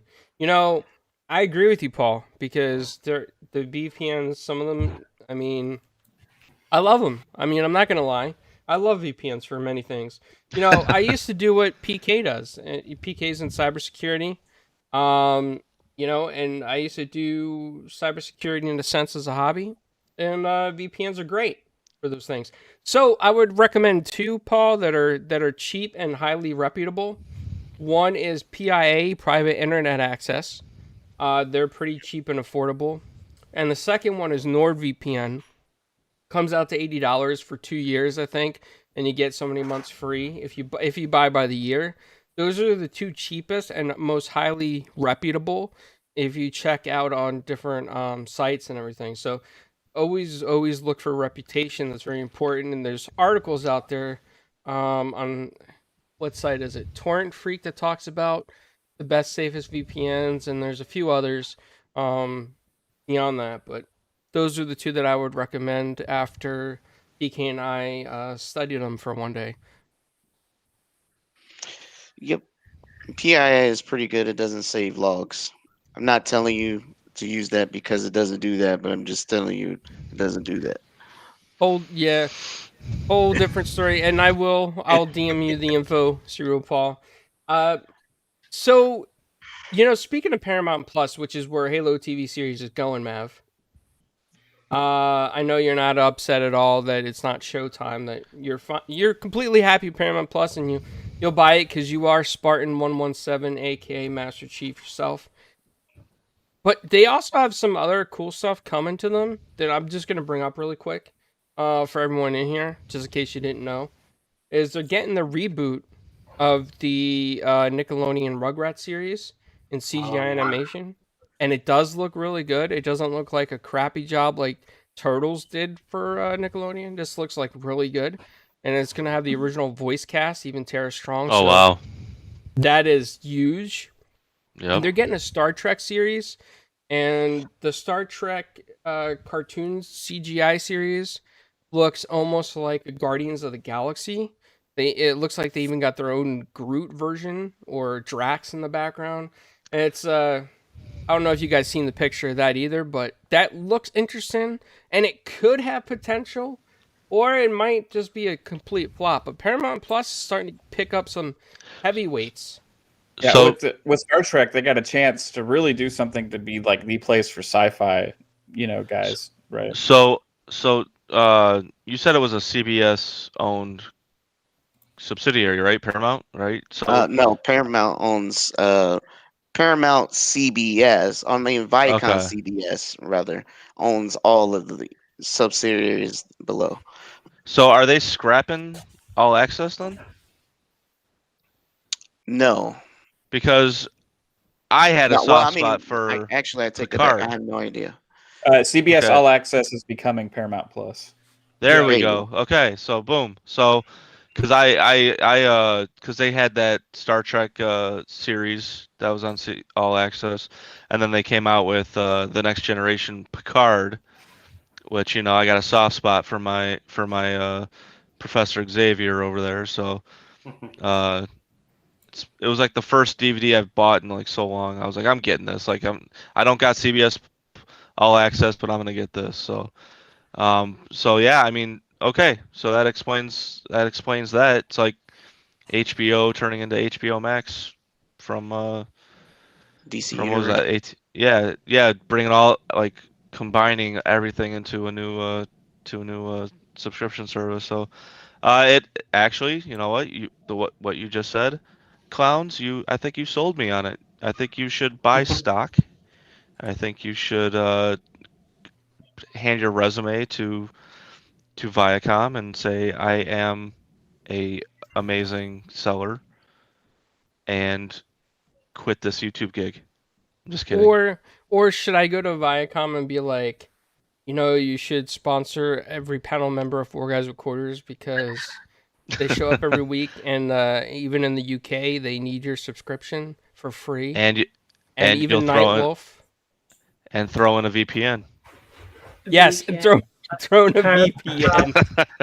Shameless plug. Living the dream. So here's another thing: is they're going to have the lower tier of entry is $4.99 a month. Yeah. That's with ads. That's not bad if all you care about is getting the content and you can put up with the ads. That's pretty dang cheap. And if you want the ad free, it's going to be $9.99. That's smart. Yeah.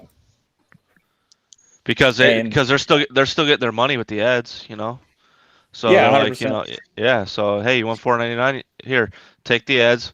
We'll get that money. That way, it offsets the extra $5, and you'll be able to get NFL games for us. So Americans.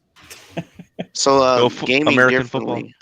says that Paramount tried to brand its service before, but now that they are merged with CBS, they have a lot different content to offer now. Yeah. I can't wait to see what classic stuff they have. I think Ferris Bueller's Day Off will be in there. Heck I'm glad yeah. you said that. That's a good thing to think about. I like all the nostalgic stuff. I'm very big into that kind of stuff. Oh, yeah. Old Yeah, a lot of- Nickelodeon shows. I mean, anything that's like there. I mean, Disney Plus. When I got on there, the first thing I watched was the old X-Men cartoon show, man. I done exactly the same. Yeah. if they have Doug, Spider-Man. On Paramount Plus, it's a wrap. It's a wrap.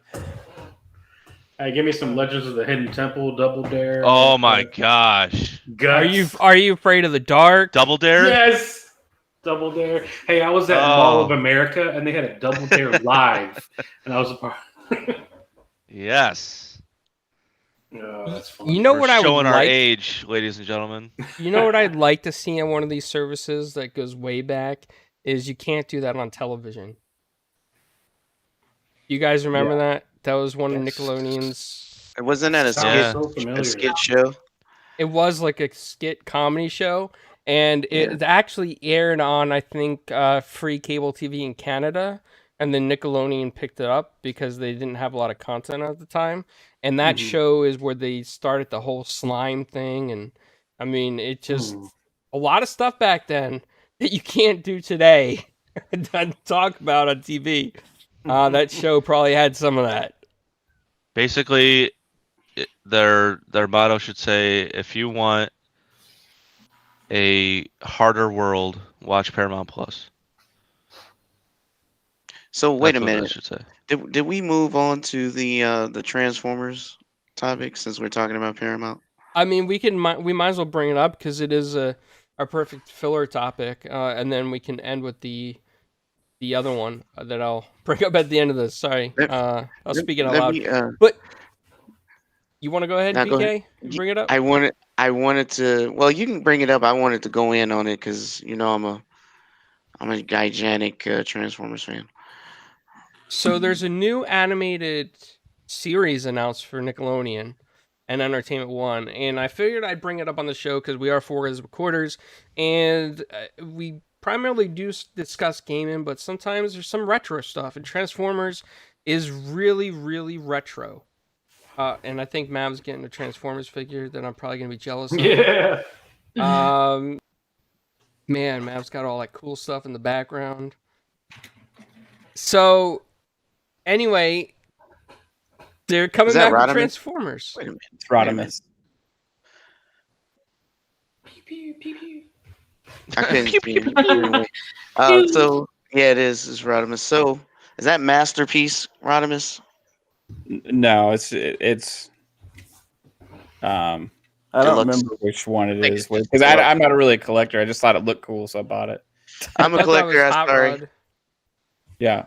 Well, It it's might be Hot Rod, Hot but Rod. he became in the movie. He became Rodimus Prime. Yeah, Kim was Rodimus in the. Yeah, that's Hot Rod.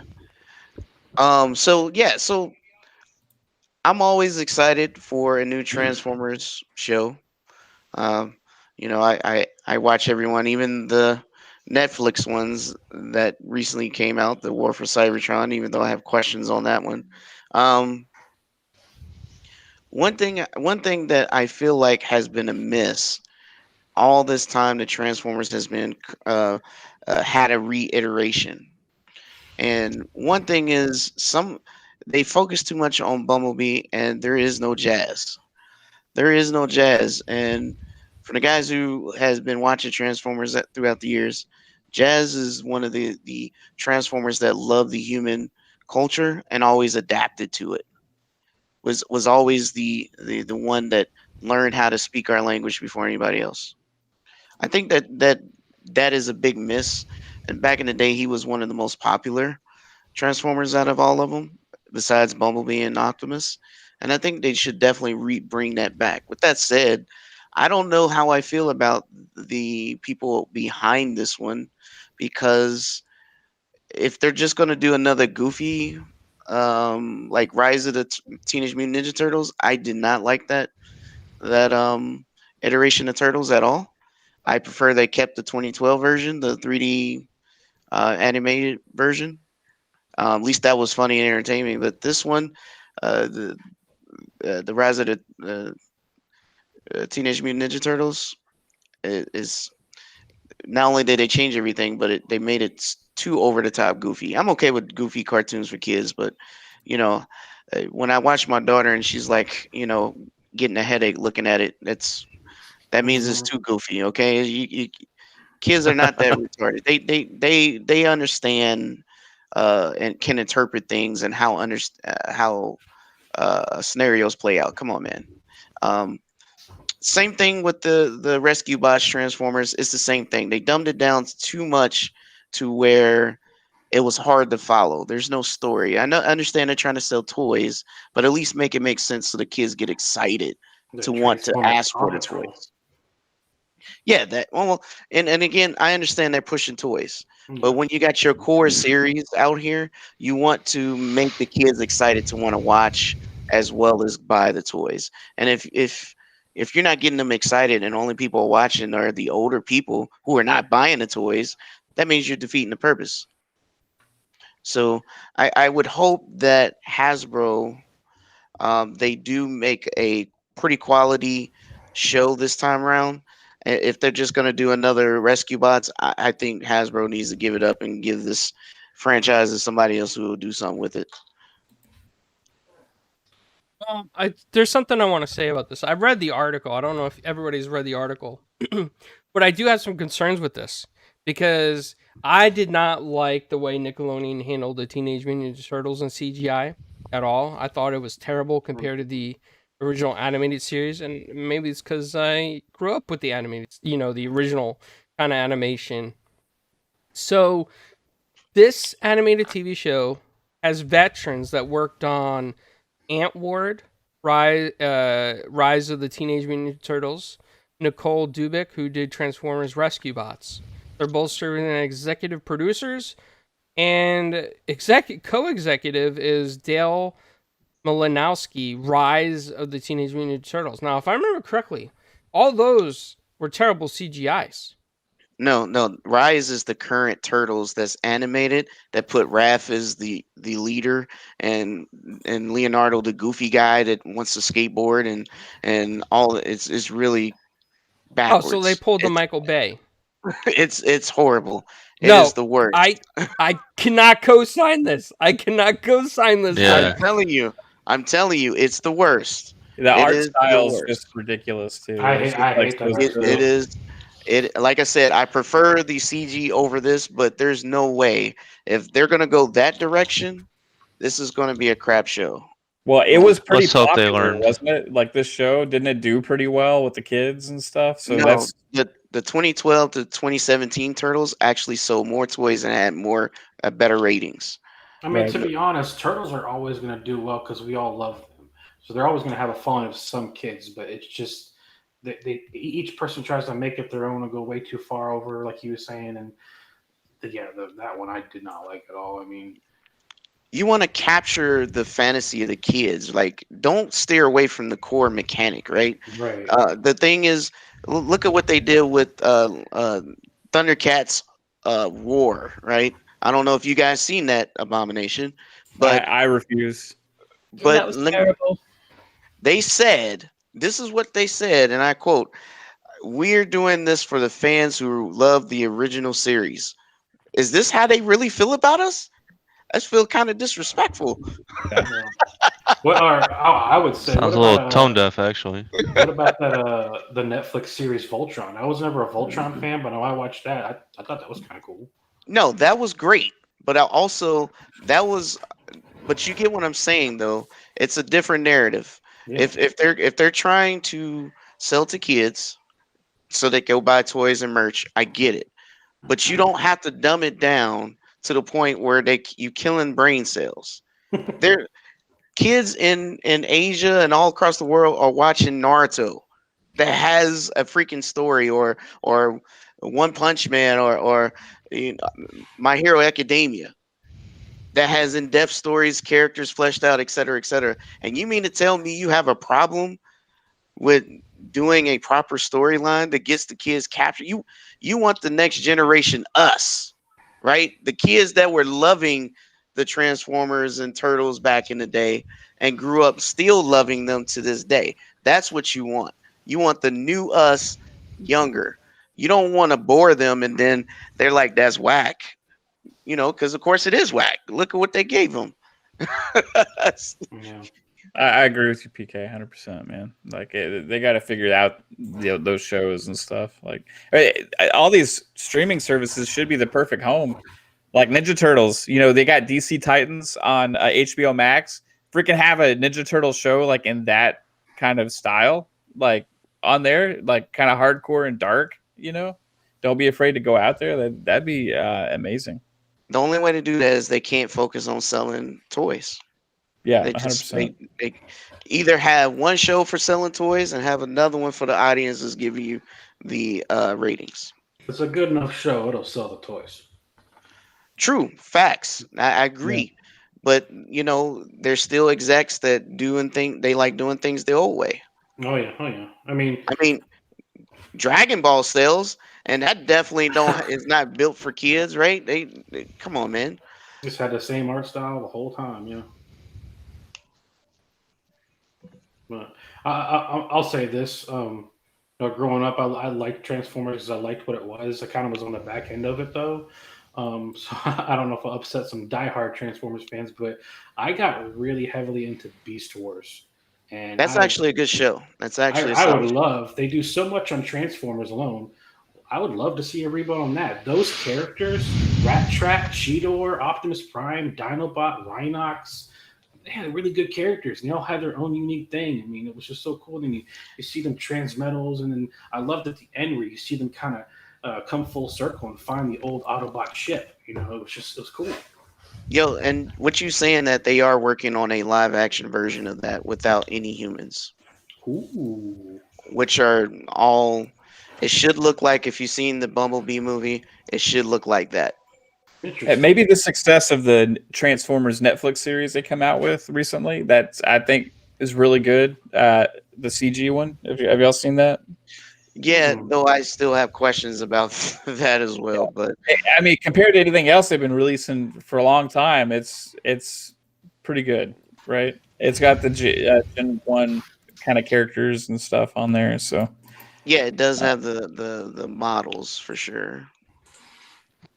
I just Animated- wonder why they didn't get Peter Cullen to do Optimus. I mean, yeah. he's got a legendary voice. It's like he's still alive. You can't replace his voice. Just use him. Hold on, PK. I just want to, before I forget, I want to go to Animated Evil. I didn't see him talk a lot on this subject, but he grew up, I think, in the age of the Yeah. Transformers. Yeah, yeah. Were you? I was. I mentioned it in chat. I did. I was a very small child when the first series came out, and I loved the bad guys. I really did. I think my first memory of having a Transformers toy was Starscream. So who doesn't like an aeroplane that turns into a robot? Man, I mean, come on. I love him. He's brilliant. Well, yeah, I've tried to keep up with some Transformers, but I've tried to introduce my kids to them. They're just not. Yeah, they're just like, this is rubbish, Dad. So I do like I do like the new stuff, and if the new animated series comes out and it's really good, and I will try again to get my kids into it like I used to be. But I think at this point it may be a lost cause for my two. Too many games to play. They just need to come out with another Transformers game, like Ooh, High Moon Studios. a really good one. Some of them have been, most of them, mediocre at best. But There's War been a couple for of good ones. Cybertron, War Yeah, for that was Cybertron, and Fall of Cybertron. Yeah, they were quite good, but the rest mediocre at best. The Platinum be Games honest. one was pretty good too. It's not. I mean, it's different. It is what it is, but it's. Yeah. Was that the Devastation? Yeah. Yeah, that was. Oh Pretty yeah, the one made by Platinum Games. I'm not You sure know- I played that one. I will say this for all those that haven't played some of the Transformers games and you're Transformers fans. I mean, although they're not the greatest of games, don't get me wrong. It's not like they don't feel like the high quality that they should be. However, it's still a nostalgia trip for a lot of people. And you can go back, especially in America, I mean, in the US, GameStop, when they do the 4 for $20, you can get some of these Transformers games in those kind of bundles, used, of course. And I picked up a few. And it's a good way to start playing some of the older games that you might have missed. Because I mean, let's face it, when it's a funny thing.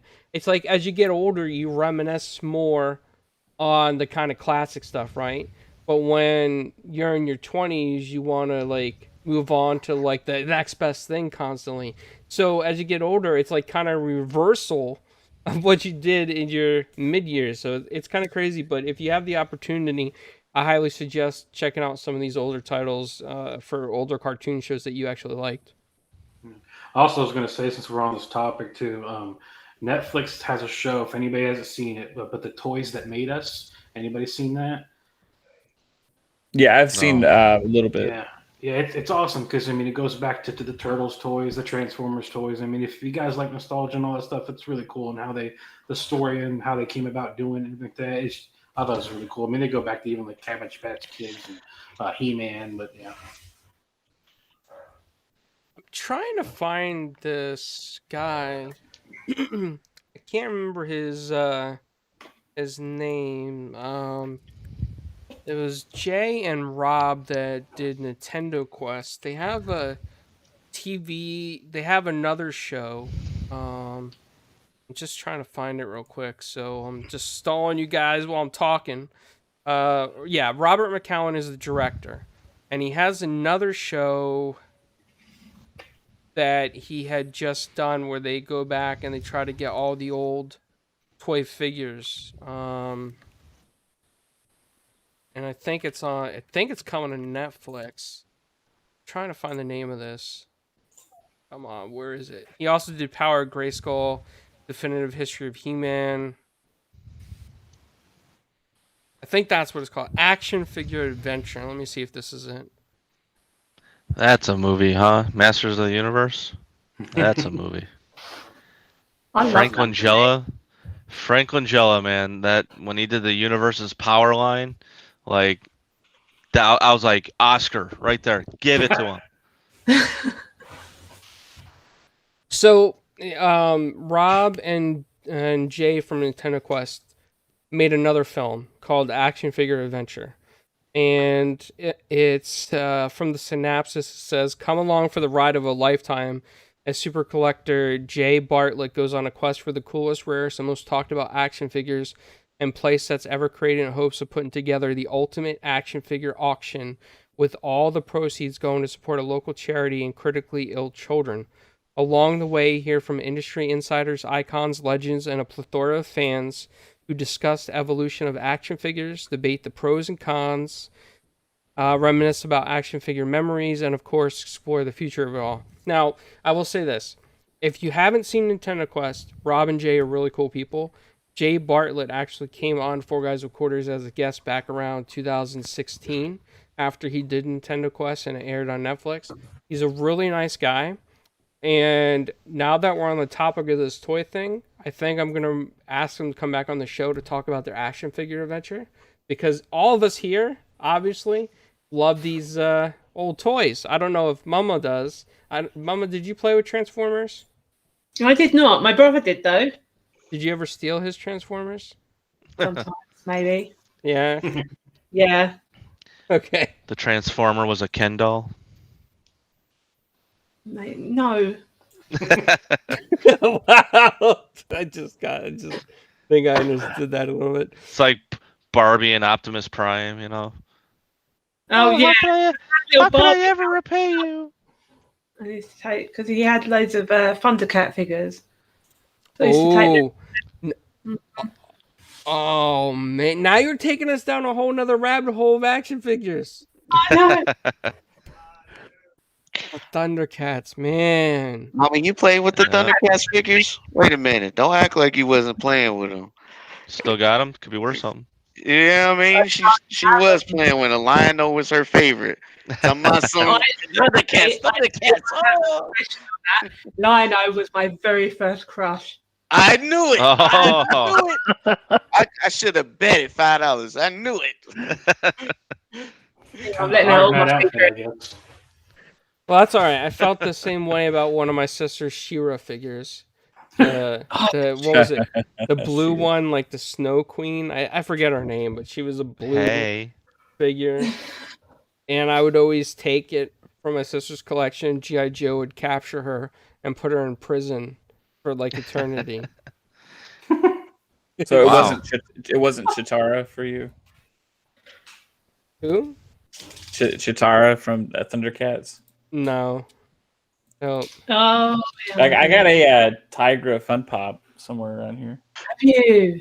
Yeah, he's back, No, back there on the wall back there. You I'm can't see. yet to come across any Thundercat pops here. I don't know if you've seen Really? any animated.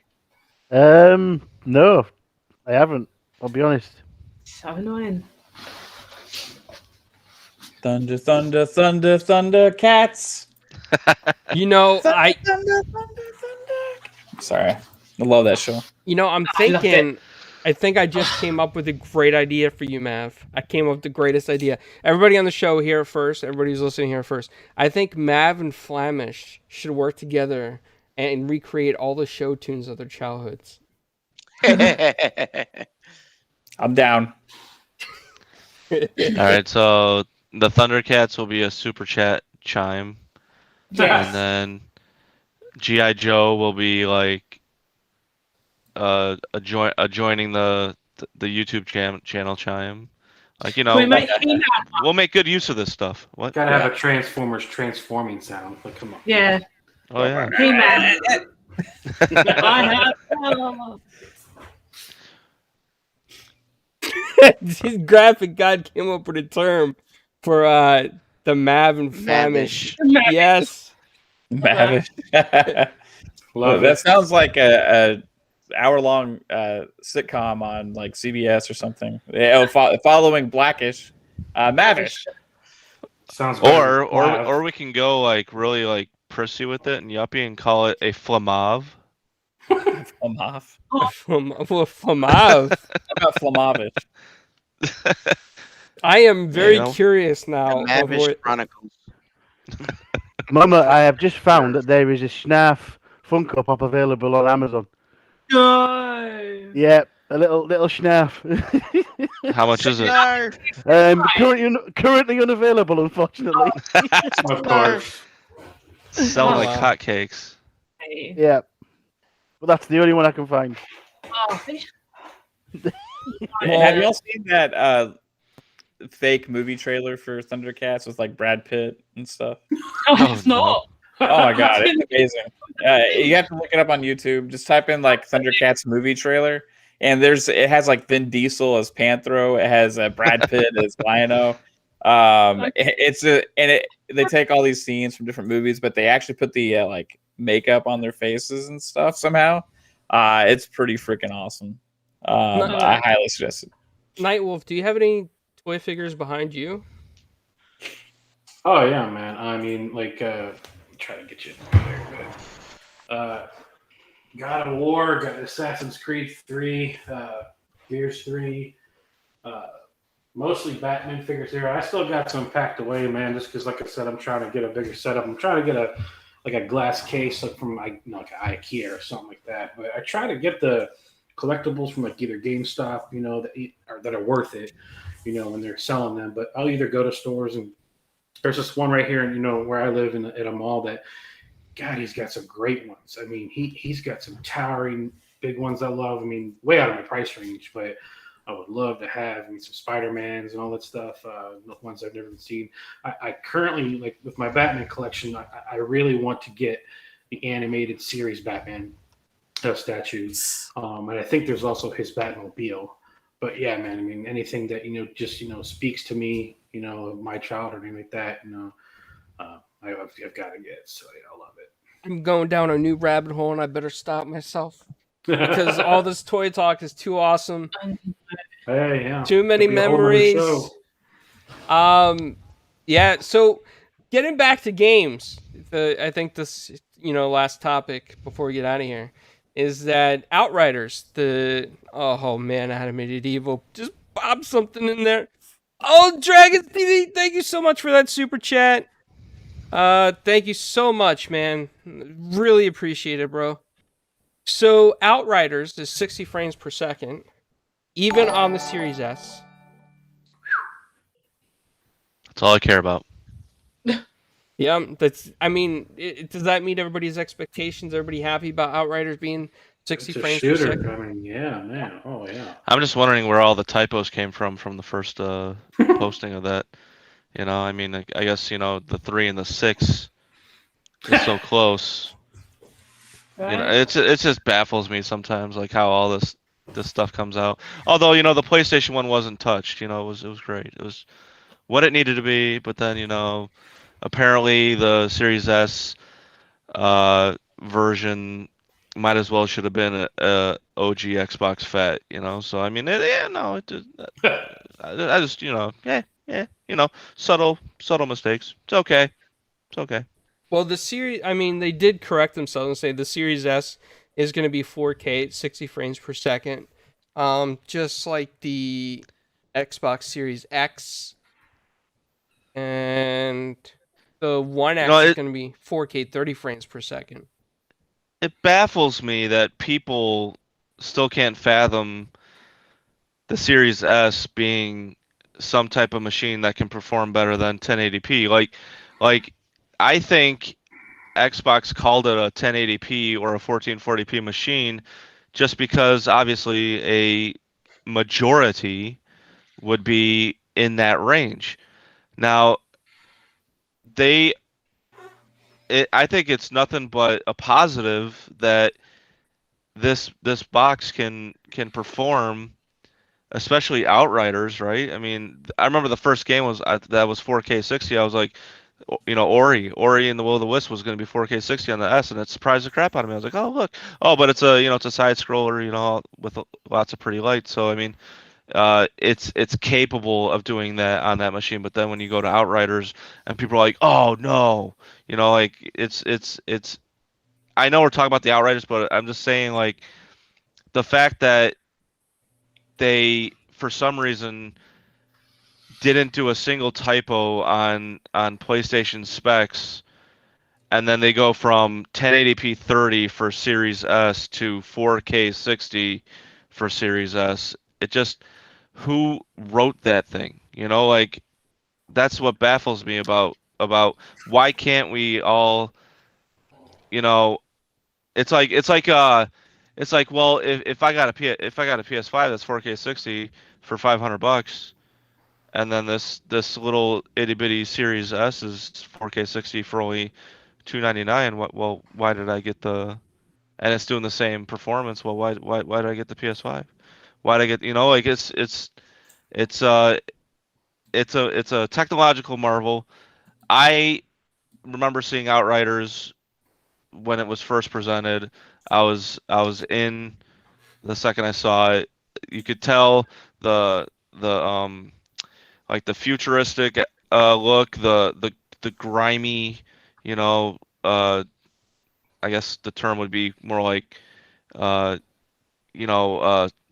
Warsy, dirty look with banter, and that's what basically is a good combination for any type of sci-fi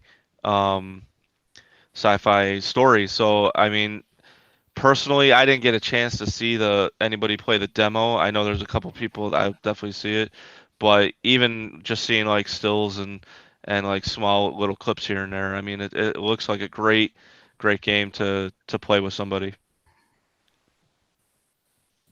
Sorry for my little soapbox rant there. No, you're good. Nope, you're good. Let's just hope it doesn't end up like Anthem 2.0. That's the only thing I'm worried I about. don't like that. I don't like that pessimism, clowns. Okay, let's all be positive. Positive, Flamish, positive gamer. Where's Flamish when we need him? I don't know. Flamish, where are you? Flamish, this is the SOS, buddy. We need some positivity here. Somebody turn the light on. Turn the spotlight on. So, Flamish isn't here, but I'll tell you Flamish's story in Outriders. He was so excited to play it, and he said, clowns, we need Outriders. Clowns, contact Outriders. And then he played the first alpha, or whatever it was, and he said, I don't like it that much. It's okay. I mean, it's good, but I don't see like a long game in that game. That's what he said. And I'm like, Flamish, but you really loved this game at one time. He's like, yeah, that was before I played it. I couldn't even get on that. I couldn't even get on that part when that came out. I got to make a character, and that was it. Over the whole week, I managed to make a character, and that was it. Well, sorry for your problems, but I think that just shows how anticipating this game is. And I think they had like a Twitter post saying that they were gonna open up the servers more because of the volume. Yeah, I couldn't get in earlier. I was trying to. So is this demo timed? Like, how long are they having it? It's gonna carry on. There's no. So it's like a beta almost, right? Yeah, I think you can keep playing it. Yeah, you just keep playing it. Is it a demo or a beta? It's a demo. Demo, and I believe, if what I remember is true, I might be wrong, but does it not carry over into the main game when it releases as well? Your progress? Yes, I think so, yeah. Because I think you can go up to... I want to say it's like level Yeah. 7 or something like that. Yeah. Yeah. Something along those lines. Yeah. So they must be Okay. really confident in this demo. Yeah. Shout out to Steel Rain. I was watching him play it earlier, and it looked really good. I've heard back from Dead, from the community, say it's really good. Pong Soul is saying it's really good. I was trying to play earlier. I was streaming Curse of the Dead Gods, and then I was trying to flip over to Outriders and check that out as well, but I just couldn't get in. Servers are full. So Yeah. it's got a lot of hype behind it right now. At least it's not like technical problems with the game, right? If anybody in the chat's played it, I mean, it seems like it's just the sheer volume of players was the problem, not any like major technical issues. I think the main thing that this game has is where, like I did, just because the type of game that it is, it seems, if you don't read things, you don't look into things or anything, it just seems like it's a game as a service type game, like Destiny, and some of those other games like Marvel's Avengers and all these. But it's technically not. It's like it's supposed to have like fully fleshed out everything within the game itself. So that is going to be interesting once people really start discovering more about that with the game. And that's what I'm kind of curious about, when I'm checking it out. Like, how is this going to work? Because I'm so used to the other formula now. It's weird. Well, it's nice to have a change. I'm gonna have to check this Yeah. out. Everybody's saying it's good. It's got to be good. I mean, Pong is never wrong. I will say that. I'll reserve my judgment till I play it for myself. But from what I see, Exactly, it looks like a cross between Gears and That's what I heard. 2 I've heard and that. Destiny to me, like with the style of play. No, I like a good looter shooter. That's why I'm going to give it a shot. And the look of it, where they looked like really like alien costumes and armor, was kind of offsetting to me. But it is what it is. And but like if it's got good gameplay and cool story, I'm in. Just curious, what was the download size for this game? 25 gigabytes, I think. It went pretty fast for me. I mean, Yeah, it went really fast for me. Maybe it wasn't that big. I'm not sure. And that's only to get to level 7? Or is it like, would they have more, places? Like they haven't put more places, like, because obviously we can't go to that. So, yeah. I mean, basically to me, like a file size kind of shows like the amount of graphics and stuff like that is into the game. So if it's 25 and you're getting to level 7, 22 gig. 22. Yeah. So, hang on. yeah, I'm Yeah, definitely interested in And how the leveling system? How high can you go? Do you know? No, that. Is it like your standard 30?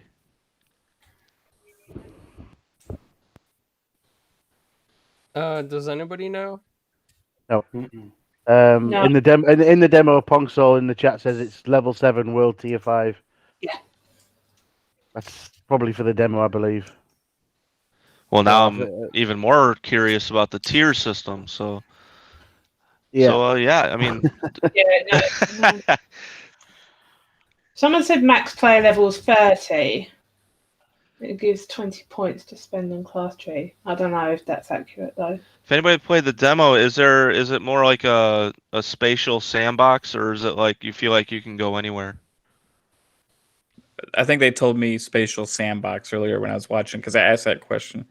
Because now It's I'm just like- reminded. Now it reminds me of the Division, Well, like a Okay. space division.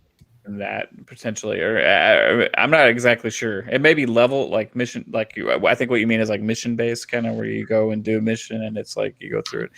I'm not 100%, but hey, the demo's free, so we can find all these things out. I like the can. Division, so if it reminds me of the Division, I'm down. Hell yeah. It has like the cover mechanics and stuff, Oh, okay. Even more. I'm batting 1,000 right now. That's like me in golf. I'm batting plus 18 on those tournaments, man. So I'm doing good. Oh man. Positive. Plus. Oh, what was it? House on a Hill. What were you? Plus 38 for the whole.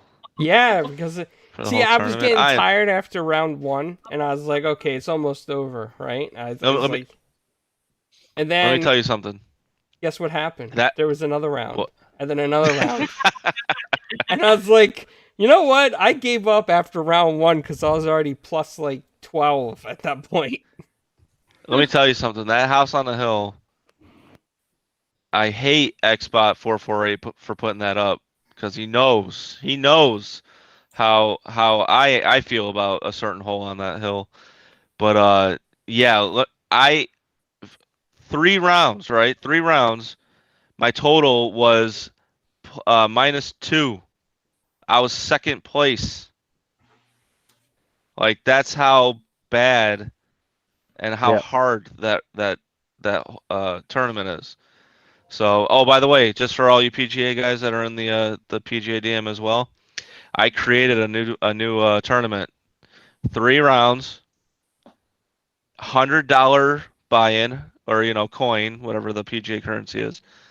Zero putt line usage. Oh, come on. Yeah, that's better. That's just ridiculous, Midway. I'm going to just sit over here. Sulky. Hey, I'm Yeah, never I gonna like play it. that game I with like you. it. anybody that uses the putt line, I put an asterisk next to it because it's a performance enhancer. Okay, you got to go off your own, right? So I said no. We're gonna up the stakes You mean?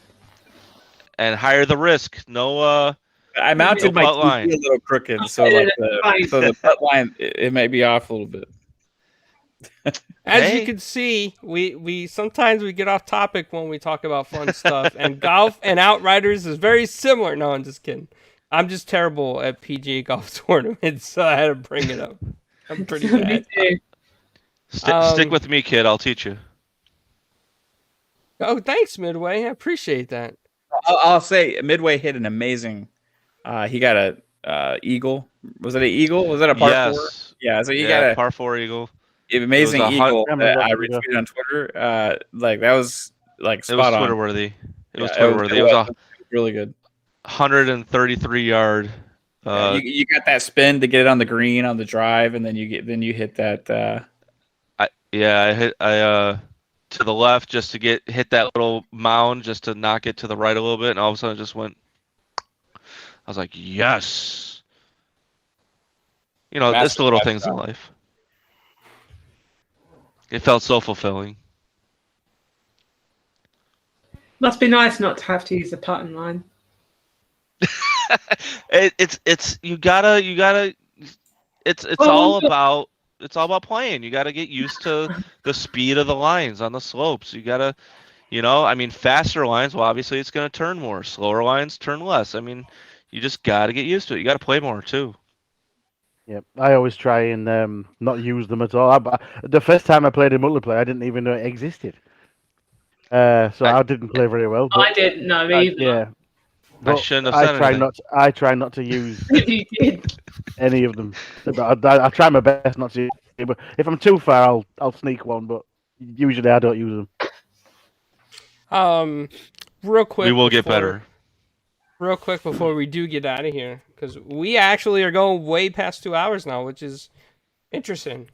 So we're having fun conversations here, and golf is a lot of fun. So everybody in the chat, join the space TEE Society.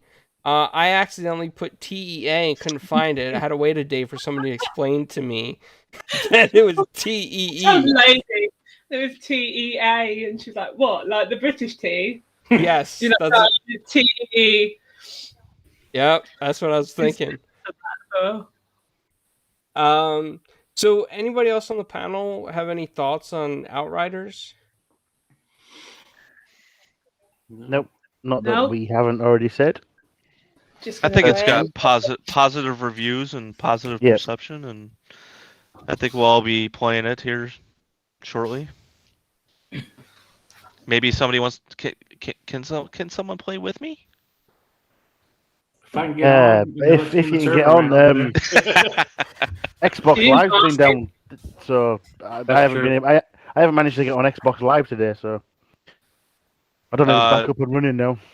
It's on. Yeah, I mean, mine's working. I have it on the TV right now. They had everything's an Yeah. intermittent outage. Yeah, it was the sign-on issues mainly for me. Oh, wow. Yeah. I didn't even know that. Well, I'm on the home screen right now and everything's up and running. So, Awesome. but that's over here in America. I don't know about you Brits over there. Well, I won't be playing tonight. 'Cause it's already like Oh, 10 Yeah, I mean, to it's 2, 10 to so, nah. yeah. Not tonight. I was trying to lead us out to an outro because I feel so bad for Animated Evil Mama Rocks in the UK right now. It is really late. So has anybody read that? All good. Has anybody read that book, War and Peace? Oh, Yeah. I'll tell you all about it. Tell you all about on a it. different show. next week. So, Nightwolf, any closing thoughts on Outriders? Not really, man. I'm really waiting to play it. Like I said, I downloaded it, came home literally to that sign-on issue, so I really couldn't get into it and even create a character. So I think that's what I'm gonna try to do when we get off here and have some fun with it. All right, sounds good. Well, with that, I'll go ahead and end the show. And thank you so much to the chat and everybody that came out and all the super chats and all the support. I can definitely see us growing, and that is amazing that there's so much community support. And thank you to our special guest, Nightwolf, for coming on tonight. You did a fantastic job, bro. Really loved your conversations and your input on things, and your collection Thanks, behind man. you is really cool. I like it. Thank you, That's- man. I got a passion for this stuff, obviously, and just getting it out there and talking with you guys and anybody else that wants to talk. It's an awesome community, listening to you guys and stuff like that. You guys definitely show the passion you guys have, and Boom and RDX and Rand and everybody like that. It's just such a cool community, and I'm just so happy to get out here and be a part of it today. So I really, really, really thank you, man. Oh, absolutely. Well, thank you for coming on the show. And can you tell people where they can find you? Yeah, so like I said, I'm not really that big right now. I'm not trying to be, but if it does, that's awesome. But I'm on Xbox, I'm on PS4, I'm on Switch. I don't play online, but you can find me at Xbox, same name, Nightwolf3186, PS4, Nightwolf3186, and then Twitter at Nightwolf3186. Awesome. So everybody who's listening who enjoyed the conversation from Nightwolf, check him out and follow him. He was also on an episode of Breaking Bread with Dread as well. So that is another cool show that you should check out.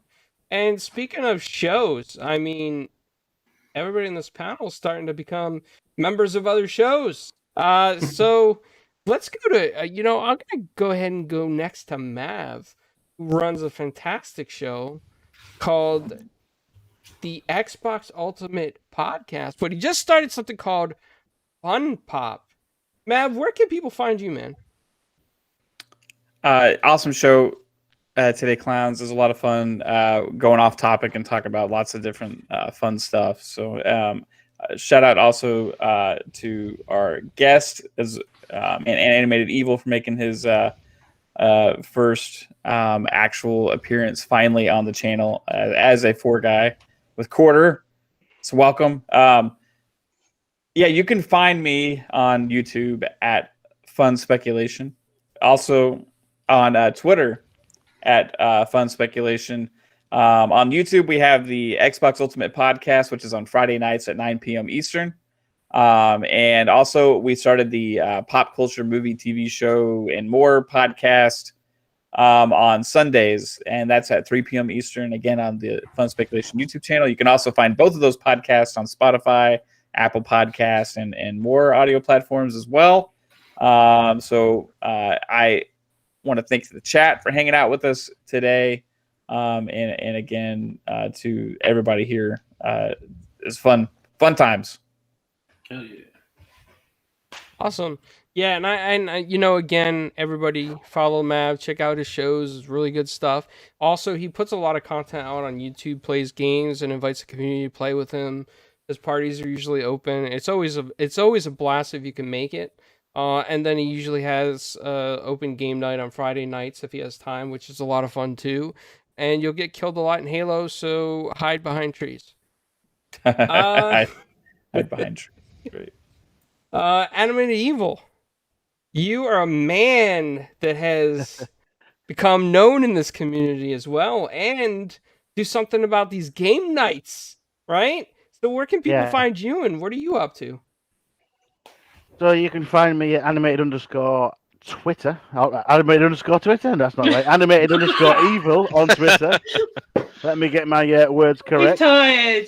Oh, I Yeah, am I very, thought I he am was. very tired. I'm up early in the morning as well. So, on Xbox you can find me Animated Evil 857. I'm now a member of Four Guys. Thank you very much, people, for letting me in there. Appreciate that. I love it. What do I do? I'm on midweek gaming on a Wednesday. I'm on the Flemish Experience on a Sunday.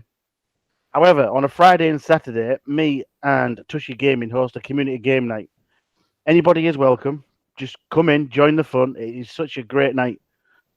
Yeah, that's me basically. Thank you for having me on. Thank you everyone for being so nice, and thank you to the chat. So, man. Yeah, community game night's a lot of fun. If you have the time, even if you don't play the games, you can still hang out in the party chats and talk to all these fine folks from around the world. A lot of people from the UK, Australia pop in, and I do my bloody wanka speech. And I'm learning the lingo. I'm learning the lingo as we speak. Oh. You bloody wanker, you. See, I'm getting it yeah. down. He's got it. He's got it. That's yeah. Again, Got something. Mama, where can people find you, and what are you up to these days? I'm over at Twitter, that Mama Rocks. I also write for Horn Gaming. In fact, I've just had an article published not that long ago on Anthem and my thoughts on that whole thing. So go and check that out at mulehorngaming.com. Where else am I? That's about it, really. Yeah. Thank you, Animated Evil and Nightwolf, for joining us. And thank you to the chat as well. It's been a pleasure. And if you're in the UK, there's this great place that we should get sponsored by called, what is it called? Poundland. Poundland. Animated Evil, you know what I'm on about? Poundland. Nah. He never. You do know. I know of it. I know of it. Trying to But deny it. I know it exists. No, I- it yeah. exists, doesn't it? It does exist. It's a Yes, thing. you're not lying. I'm Do you have gonna, a membership every- card in your wallet that says Poundland? Every time I hear Poundland, I just want to say I'm going to take you down to Pound Town, which really sounds bad. Sounds does, very yeah. bad.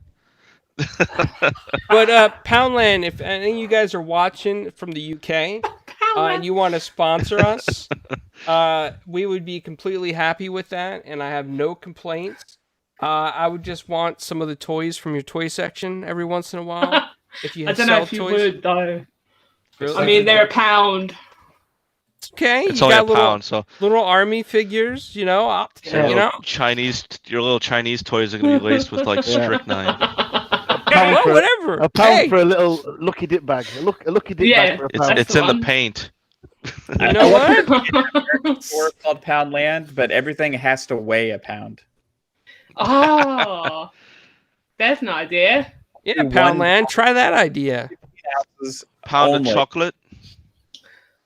Pound of cheese. Yeah. That sounds good. Pound of bricks for your front lawn, I guess. I don't know. A pound cake. Boom. Look at that. And, last but certainly not least, PK Entertainment, aka PKX Live, one of the greatest guys that I've met in this community, and he's very open to talking to a lot of people, and he's very welcoming, and he's a very positive guy, very analytical, and he knows his stuff, and he corrects me a lot on things that I don't know. But PK, where can people find you, and what are you up to? Hey, so you can find me here with you guys at Four Guys with Quarters every Thursday. Every Friday, I'll be on GRG, hanging with the GRG people and the fam. And starting Saturday, shout out to 108 Dragons, but the Dragon's Den is coming out for the first time.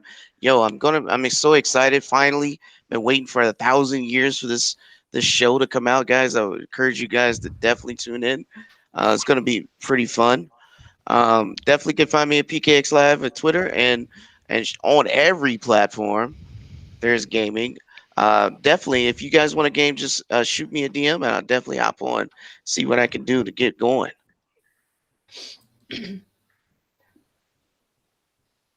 Awesome. Well, Midway corrected me in the chat. And, that Poundland talk really threw me off. So, Poundland, we need that sponsorship, man. More Americans know about Poundland more than ever. And when we vacation there, once it starts to open up again, we're all headed to Poundland. I'm telling you right now. Yes. Poundland party. I'm going to buy a pound of Poundland party. A pound of action figures. So Midway, when you're not being the Hulk of Chicago, as we like to call you, or turning green with strength and anger, where can people find Food poisoning? You? Or that too. Midway Monster on Twitter. The Hulk, take the stairs. So Midway 8 Monster on Twitter. I hope somebody got the Take the Stairs reference. I mean, anybody watching? I did. Thank you. So, yeah, so again, Midway 8 Monster on Twitter. Thanks for coming out. Sorry I was late. PK, awesome. Love your passion for the retro cartoon classics. I got 2 of my top 5 English accents on this YouTube show now. I know Mom knows about that. And Animated, just so you know, you are a part of my top 5. And thank you. This has been a great show. I'm glad.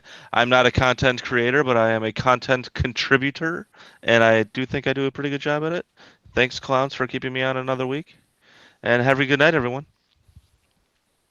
Awesome.